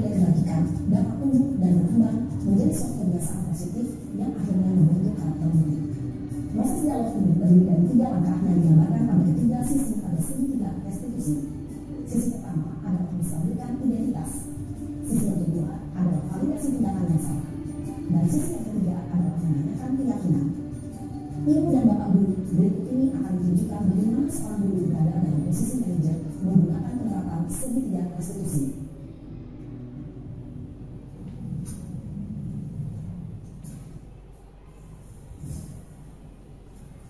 Siapa? Siapa? Sudah lama nggak bisa? Kenapa hari ini sih? Apa deh? Kesel pak, sebanget. Masa aku dikatain pembina pak? Ya aku marah lah. Aku balik ke TNK di depan kelas. Sebanget. Oh begitu. Ya pasti kamu marah dan kesal. Bapak juga akan marah apabila ada yang menuduh bapak seperti itu. Kemudian pada saat itu kamu melakukan apa? Ya saya cuma TNK lah pak. Sebanget. Saya bukan dia bukan orang lain. Oh begitu. Pasti kamu melakukan seperti itu karena suatu alasan tertentu kan?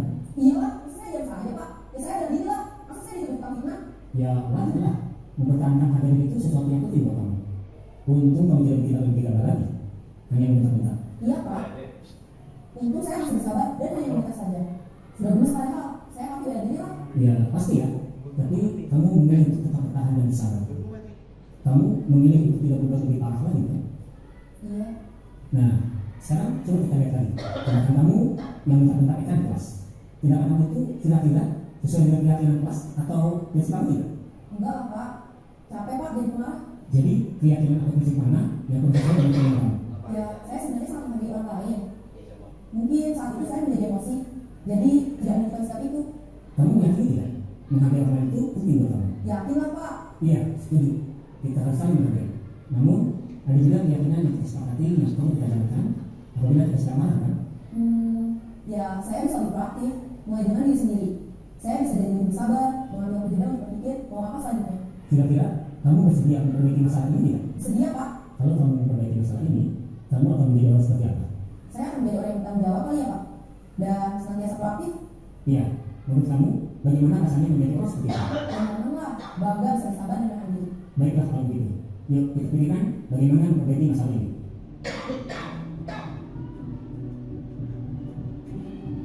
Ibu dan bapak guru pak. Baru saja kita lihat secara bagaimana seorang guru berada dalam posisi manajer. Negara kan ada masuk. Dan restitusi. Pada sisi pertama, misalnya identitas berdasarkan pada prinsip bahwa membuat kesalahan adalah bagian dari proses pengajaran. Sisi pertama, dari segi tidak ini berperan menggeser identitas murid dari identitas gagal ke identitas sukses. Murid yang sedang bertingkah laku yang tidak pantas atau menarik diri saat ini sedang mengalami identitas gagal. Bila kita mengikutinya, maka posisinya tidak akan berubah. Kita bisa mengajukan pernyataan ini. 1. Membuat kesalahan sesuatu yang wajar. 2. Manusia tidak ada yang sempurna. 3. Kita bisa memperbaiki masalah ini. 4. Saya tidak menanyakan kesalahannya. Saya lebih fokus bagaimana memperbaiki masalah ini. 5. Apakah saat ini kamu telah menjadi orang yang baik untuk diri sendiri? Pada sisi kedua, validasi tindakan yang salah berlandaskan pada prinsip bahwa setiap perilaku berupaya memenuhi suatu kebutuhan tertentu. Guru yang telah memahami teori kontrol akan bergeser dari pemikiran stimulus respon menjadi proaktif dan mencoba untuk mengenali tujuan dari perilaku murid, mengenali dan mengakui kebutuhan murid ini dapat memperbaiki hubungan dengan murid tersebut. Pernyataan atau pertanyaan bisa disampaikan dengan nada suara tidak menghakimi atau memojokkan, sehingga dapat mengembalikan murid pada posisi positif. 1. Kamu bisa saja bertindak lebih gegabah lagi dari ini. 2. Kamu bukan melakukannya tanpa suatu alasan tertentu. 3. Kamu melakukannya karena mempertahankan sesuatu yang penting bagimu. 4. Mungkin kamu bisa mempelajari suatu perilaku baru yang lebih efektif. Bersediakah kamu mempelajarinya? Selanjutnya, kita akan simak sisi terakhir, yaitu menanyakan keyakinan. Teori kontrol menyatakan bahwa pada dasarnya kita termotivasi secara intrinsik. Pada saat perilaku yang salah telah divalidasi dan identitas sukses telah stabil, maka murid telah siap menaikkan keyakinan-keyakinannya dengan tindakannya yang salah dan pemikirannya telah bergeser ini menjadi orang yang dituju. Pertanyaan-pertanyaan ini dapat menaikkan keyakinan-keyakinan yang kami murid. 1. Sebagai keluarga atau kelas, apa yang kita yakini? 2. Nilai-nilai apa yang telah kita sepakati? 3. Seperti apa gambaran sebuah kelas yang ideal bagi kami? 4. Kamu ingin menjadi orang seperti apa? Dalam menerapkan segitiga restitusi, perlu diperhatikan beberapa dilakukan dengan nilai-nilai atau keyakinan yang telah disepakati atau diuji. 2. Kesediaan orang yang melakukan kesalahan untuk memperbaiki masalah. 3. Pemecahan masalah sebisa mungkin relevan atau memiliki hubungan dengan masalah yang ada. 4. Usaha. Ini adanya suatu usaha perbaikan dari pihak yang membuat kesalahan. 5. Waktu. Perlu dedikasikan waktu dari pihak yang membuat kesalahan. Tanyakan kapan akan mulai dilakukan usaha untuk memperbaiki masalah. Dengan memahami struktur penerapan segitiga restitusi, diharapkan guru dapat menerapkan posisinya sebagai manajer dengan mengajukan pertanyaan-pertanyaan bermakna yang dapat membuat murid menjadi lebih percaya diri, bertanggung jawab, dan mandiri. Nah, ibu bapak guru perlu tidak mengikuti ketiga tahapan dalam segitiga restitusi bergantung pada ringan-ringannya suatu permasalahan. Misalnya, bila permasalahan tersebut ringan, maka tidak perlu dijalankan secara berurutan, bahkan bisa semudah menanyakan apa keyakinan yang kita sepakati. Dengan menjalankan segitiga restitusi dengan mengajukan pertanyaan-pertanyaan bermakna, diharapkan murid menjadi lebih kuat secara pribadi, dapat membuka wawasan hidup agar dapat menyelesaikan permasalahannya sendiri, semakin percaya diri, mandiri, dan berikat. Salam dan bahagia, ibu bapak guru hebat. Luar biasa ya. Luar biasa 3 video kita dapat gratisnya. Ini padahal hampir 1 minggu atau mungkin 2 minggu pada saat pembelajaran di materi ini. Baik Bapak Ibu, penerapan pada segitiga restitusi adalah tindakan bagaimana kita menyelesaikan suatu permasalahan yang ada di kelas dengan cara menstabilkan identitas diri, kemudian memfasilitasi tindakan yang salah, kemudian menanyakan keyakinan terhadap apa yang sudah disepakati. Jadi Bapak Ibu guru hebat, yang dimaksud daripada segitiga restitusi, apabila setiap tindakan perlu memerlukan adanya penerapan segitiga restitusi, kita bisa terapkan. Tapi seandainya pun tanpa harus menerapkan segitiga restitusi, kita bisa saja langsung dengan seperti tadi yang sudah disampaikan, menanyakan keyakinan kelasnya. Saya rasa Bapak Ibu mungkin tidak sabar ya untuk menggunakan penerapan segitiga restitusi. Harus dipanggil, distabilkan dulu, kemudian setelah itu divalidasi, kemudian setelah itu ditanyakan keyakinan apa yang sudah disepakati bersama. Jadi seperti beberapa contoh saya dalam tugas juga ada melakukan berbagai permasalahan waktu di lapangan. Ini pada saat anak tersebut, ya Frank namanya nih saya sebutkan, kemudian di lapangan bermain bola. Pada saat itu bola sebelum dia bermain bola, bolanya dimainkan sama anak cewek, sehingga pada saat itu direbut secara paksa. Selanjutnya anak cewek tersebut menangis, gontok-gontokan, rebut-rebutan bola satu direbutkan oleh berdua. Jadi kemudian saya panggil Bapak Ibu, kemudian saya tanya, menstabilkan tindakan dulu. Nah, ada kejadian apa tadi? Oh, dia cerita. Nah, dulu aku juga sama. Waktu zaman sekolah sama, Pak Guru sedang bermain bola, Pak Guru juga sama. Pada saat terjadi perebutan atau ingin bermain bola, bolanya dipakai sama temannya, Pak Guru ingin meminta, Pak Guru sama, dulu pernah melakukannya tersebut. Artinya kita stabilkan tindakannya terlebih dahulu, ya, biar supaya anak siap untuk menjawab atau melalui tahapan selanjutnya. Ya, selanjutnya yaitu memvalidasi tindakan. Seperti tadi sudah dicontohkan, dia ceritakan mengenai tindakannya tersebut, kemudian kita validasi, kemudian setelah itu menanyakan keyakinan yang sudah dibuat di kelas tadi atau di awal pembelajaran. Kita tadi menyebutnya awal dulu peraturan, mungkin selanjutnya kita bisa rubah menjadi keyakinan kelas. Akhirnya saya tanya, nah keyakinan kelasnya apa yang dulu sudah kita sepakati? Oh, Pak, apabila bermain tidak boleh bertengkar, misalnya seperti itu. Pak, saling menyayangi, menghargai. Kalau meminjam perlengkapan harus meminta izin terlebih dahulu. Nah seperti itu. Jadi kita menanyakan keyakinannya, kemudian kita sampaikan. Nah, kira-kira diulangi kembali tidak tindakan tersebut? Nah, gimana seandainya ingin merubah tidak tindakan yang sudah ia lakukan?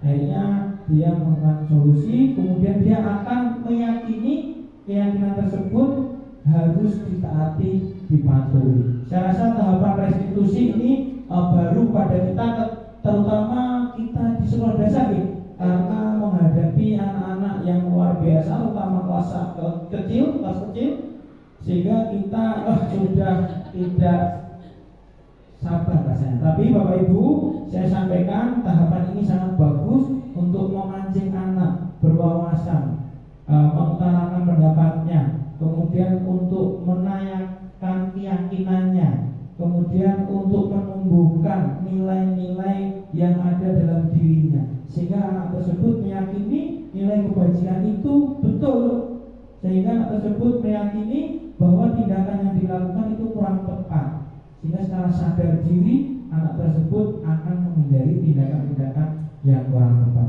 Saya rasa itu. Sebelum saya tutup, coba yang di awal dulu Pak Suku, peta pikiran itu, yang di awal terus Pak Suku,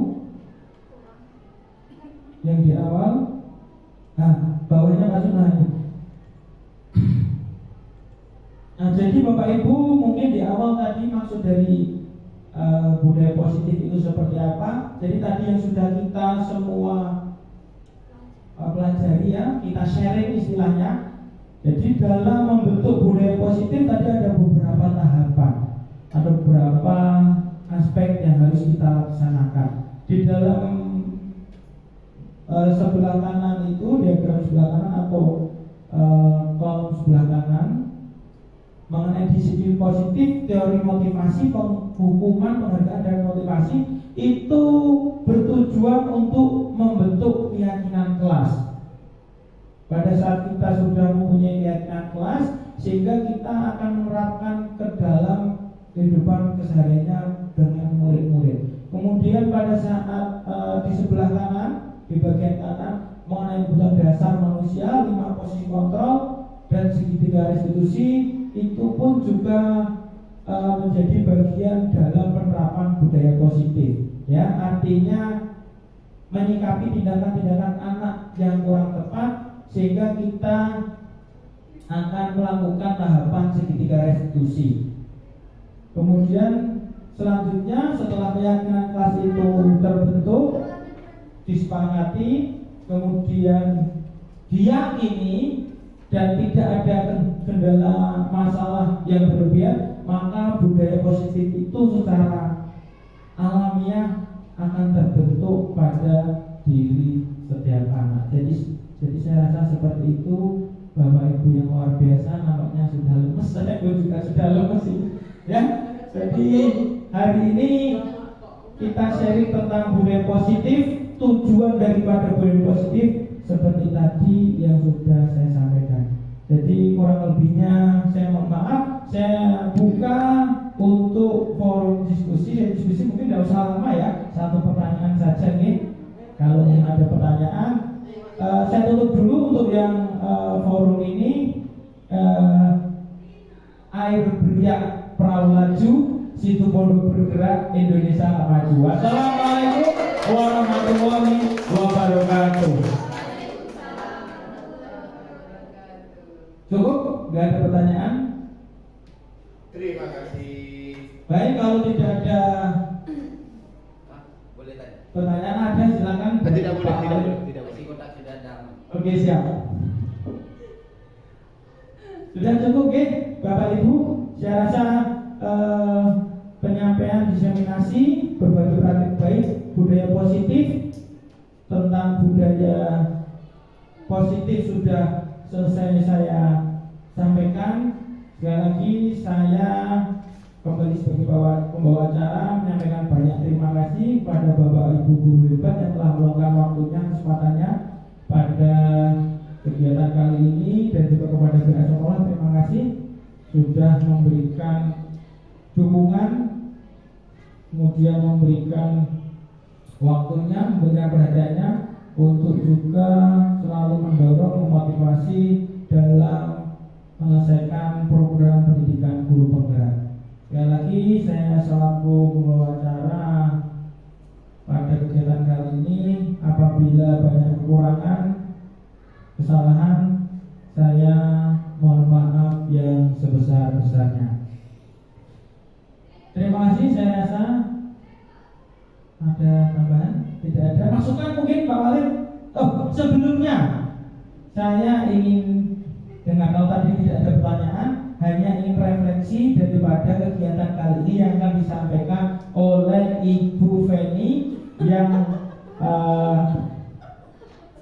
salah satu peserta kita menyampaikan apa yang dipelajari dari kegiatan ini dan harapannya ke depan. Perasaannya. Silakan kepada Ibu Feni.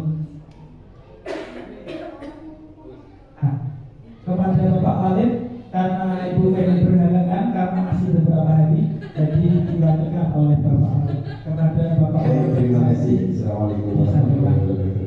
Ini sebenarnya budaya positif saya karena bapak saya bilang boleh sediakan uang mahal karena nanti ada kontribusi, saya tidak enak kepada saya. Setidaknya saya berkontribusi untuk kegiatan beliau, jadi kita impas. Finansialnya sama. Refleksinya adalah yang pertama bahwa kita harus berubah dari awal yang dimana adalah aturan, dimana 3 aturan itu punya 3 poin penting, yaitu mengatur, mengikat, dan memaksa,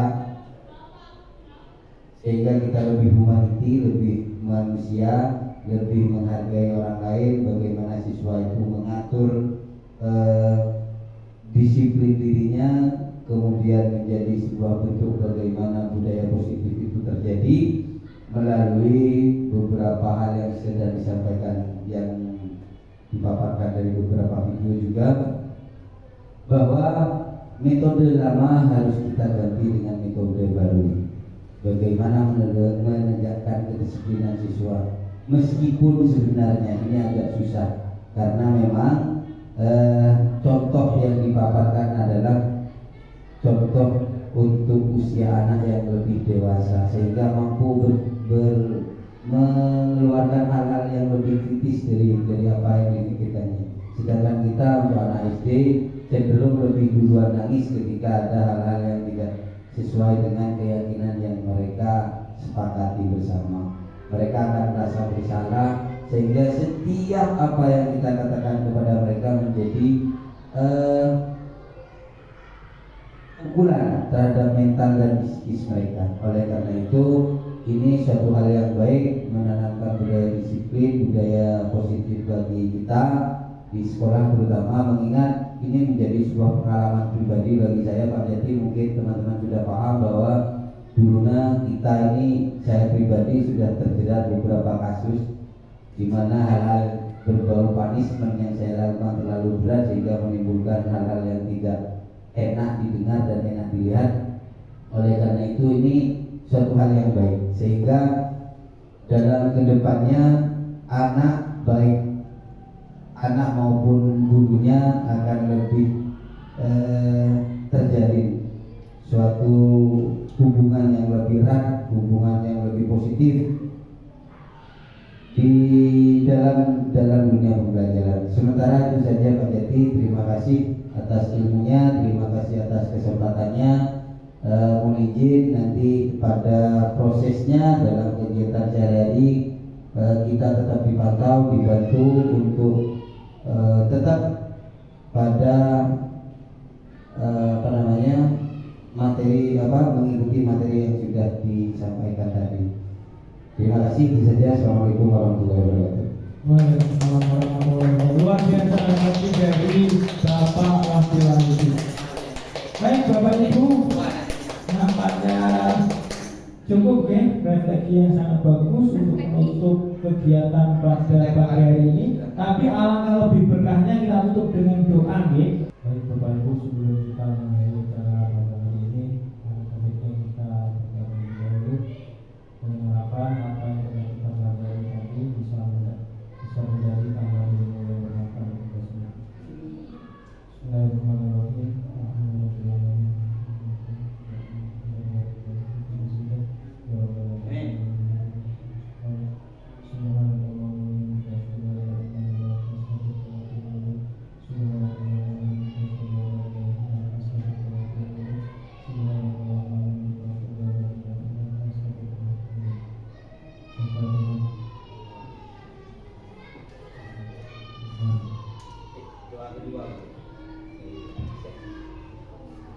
Terima kasih juga kepada Bapak Zen yang sudah memimpin doa kita. Baik Bapak Ibu, sekali lagi terima kasih.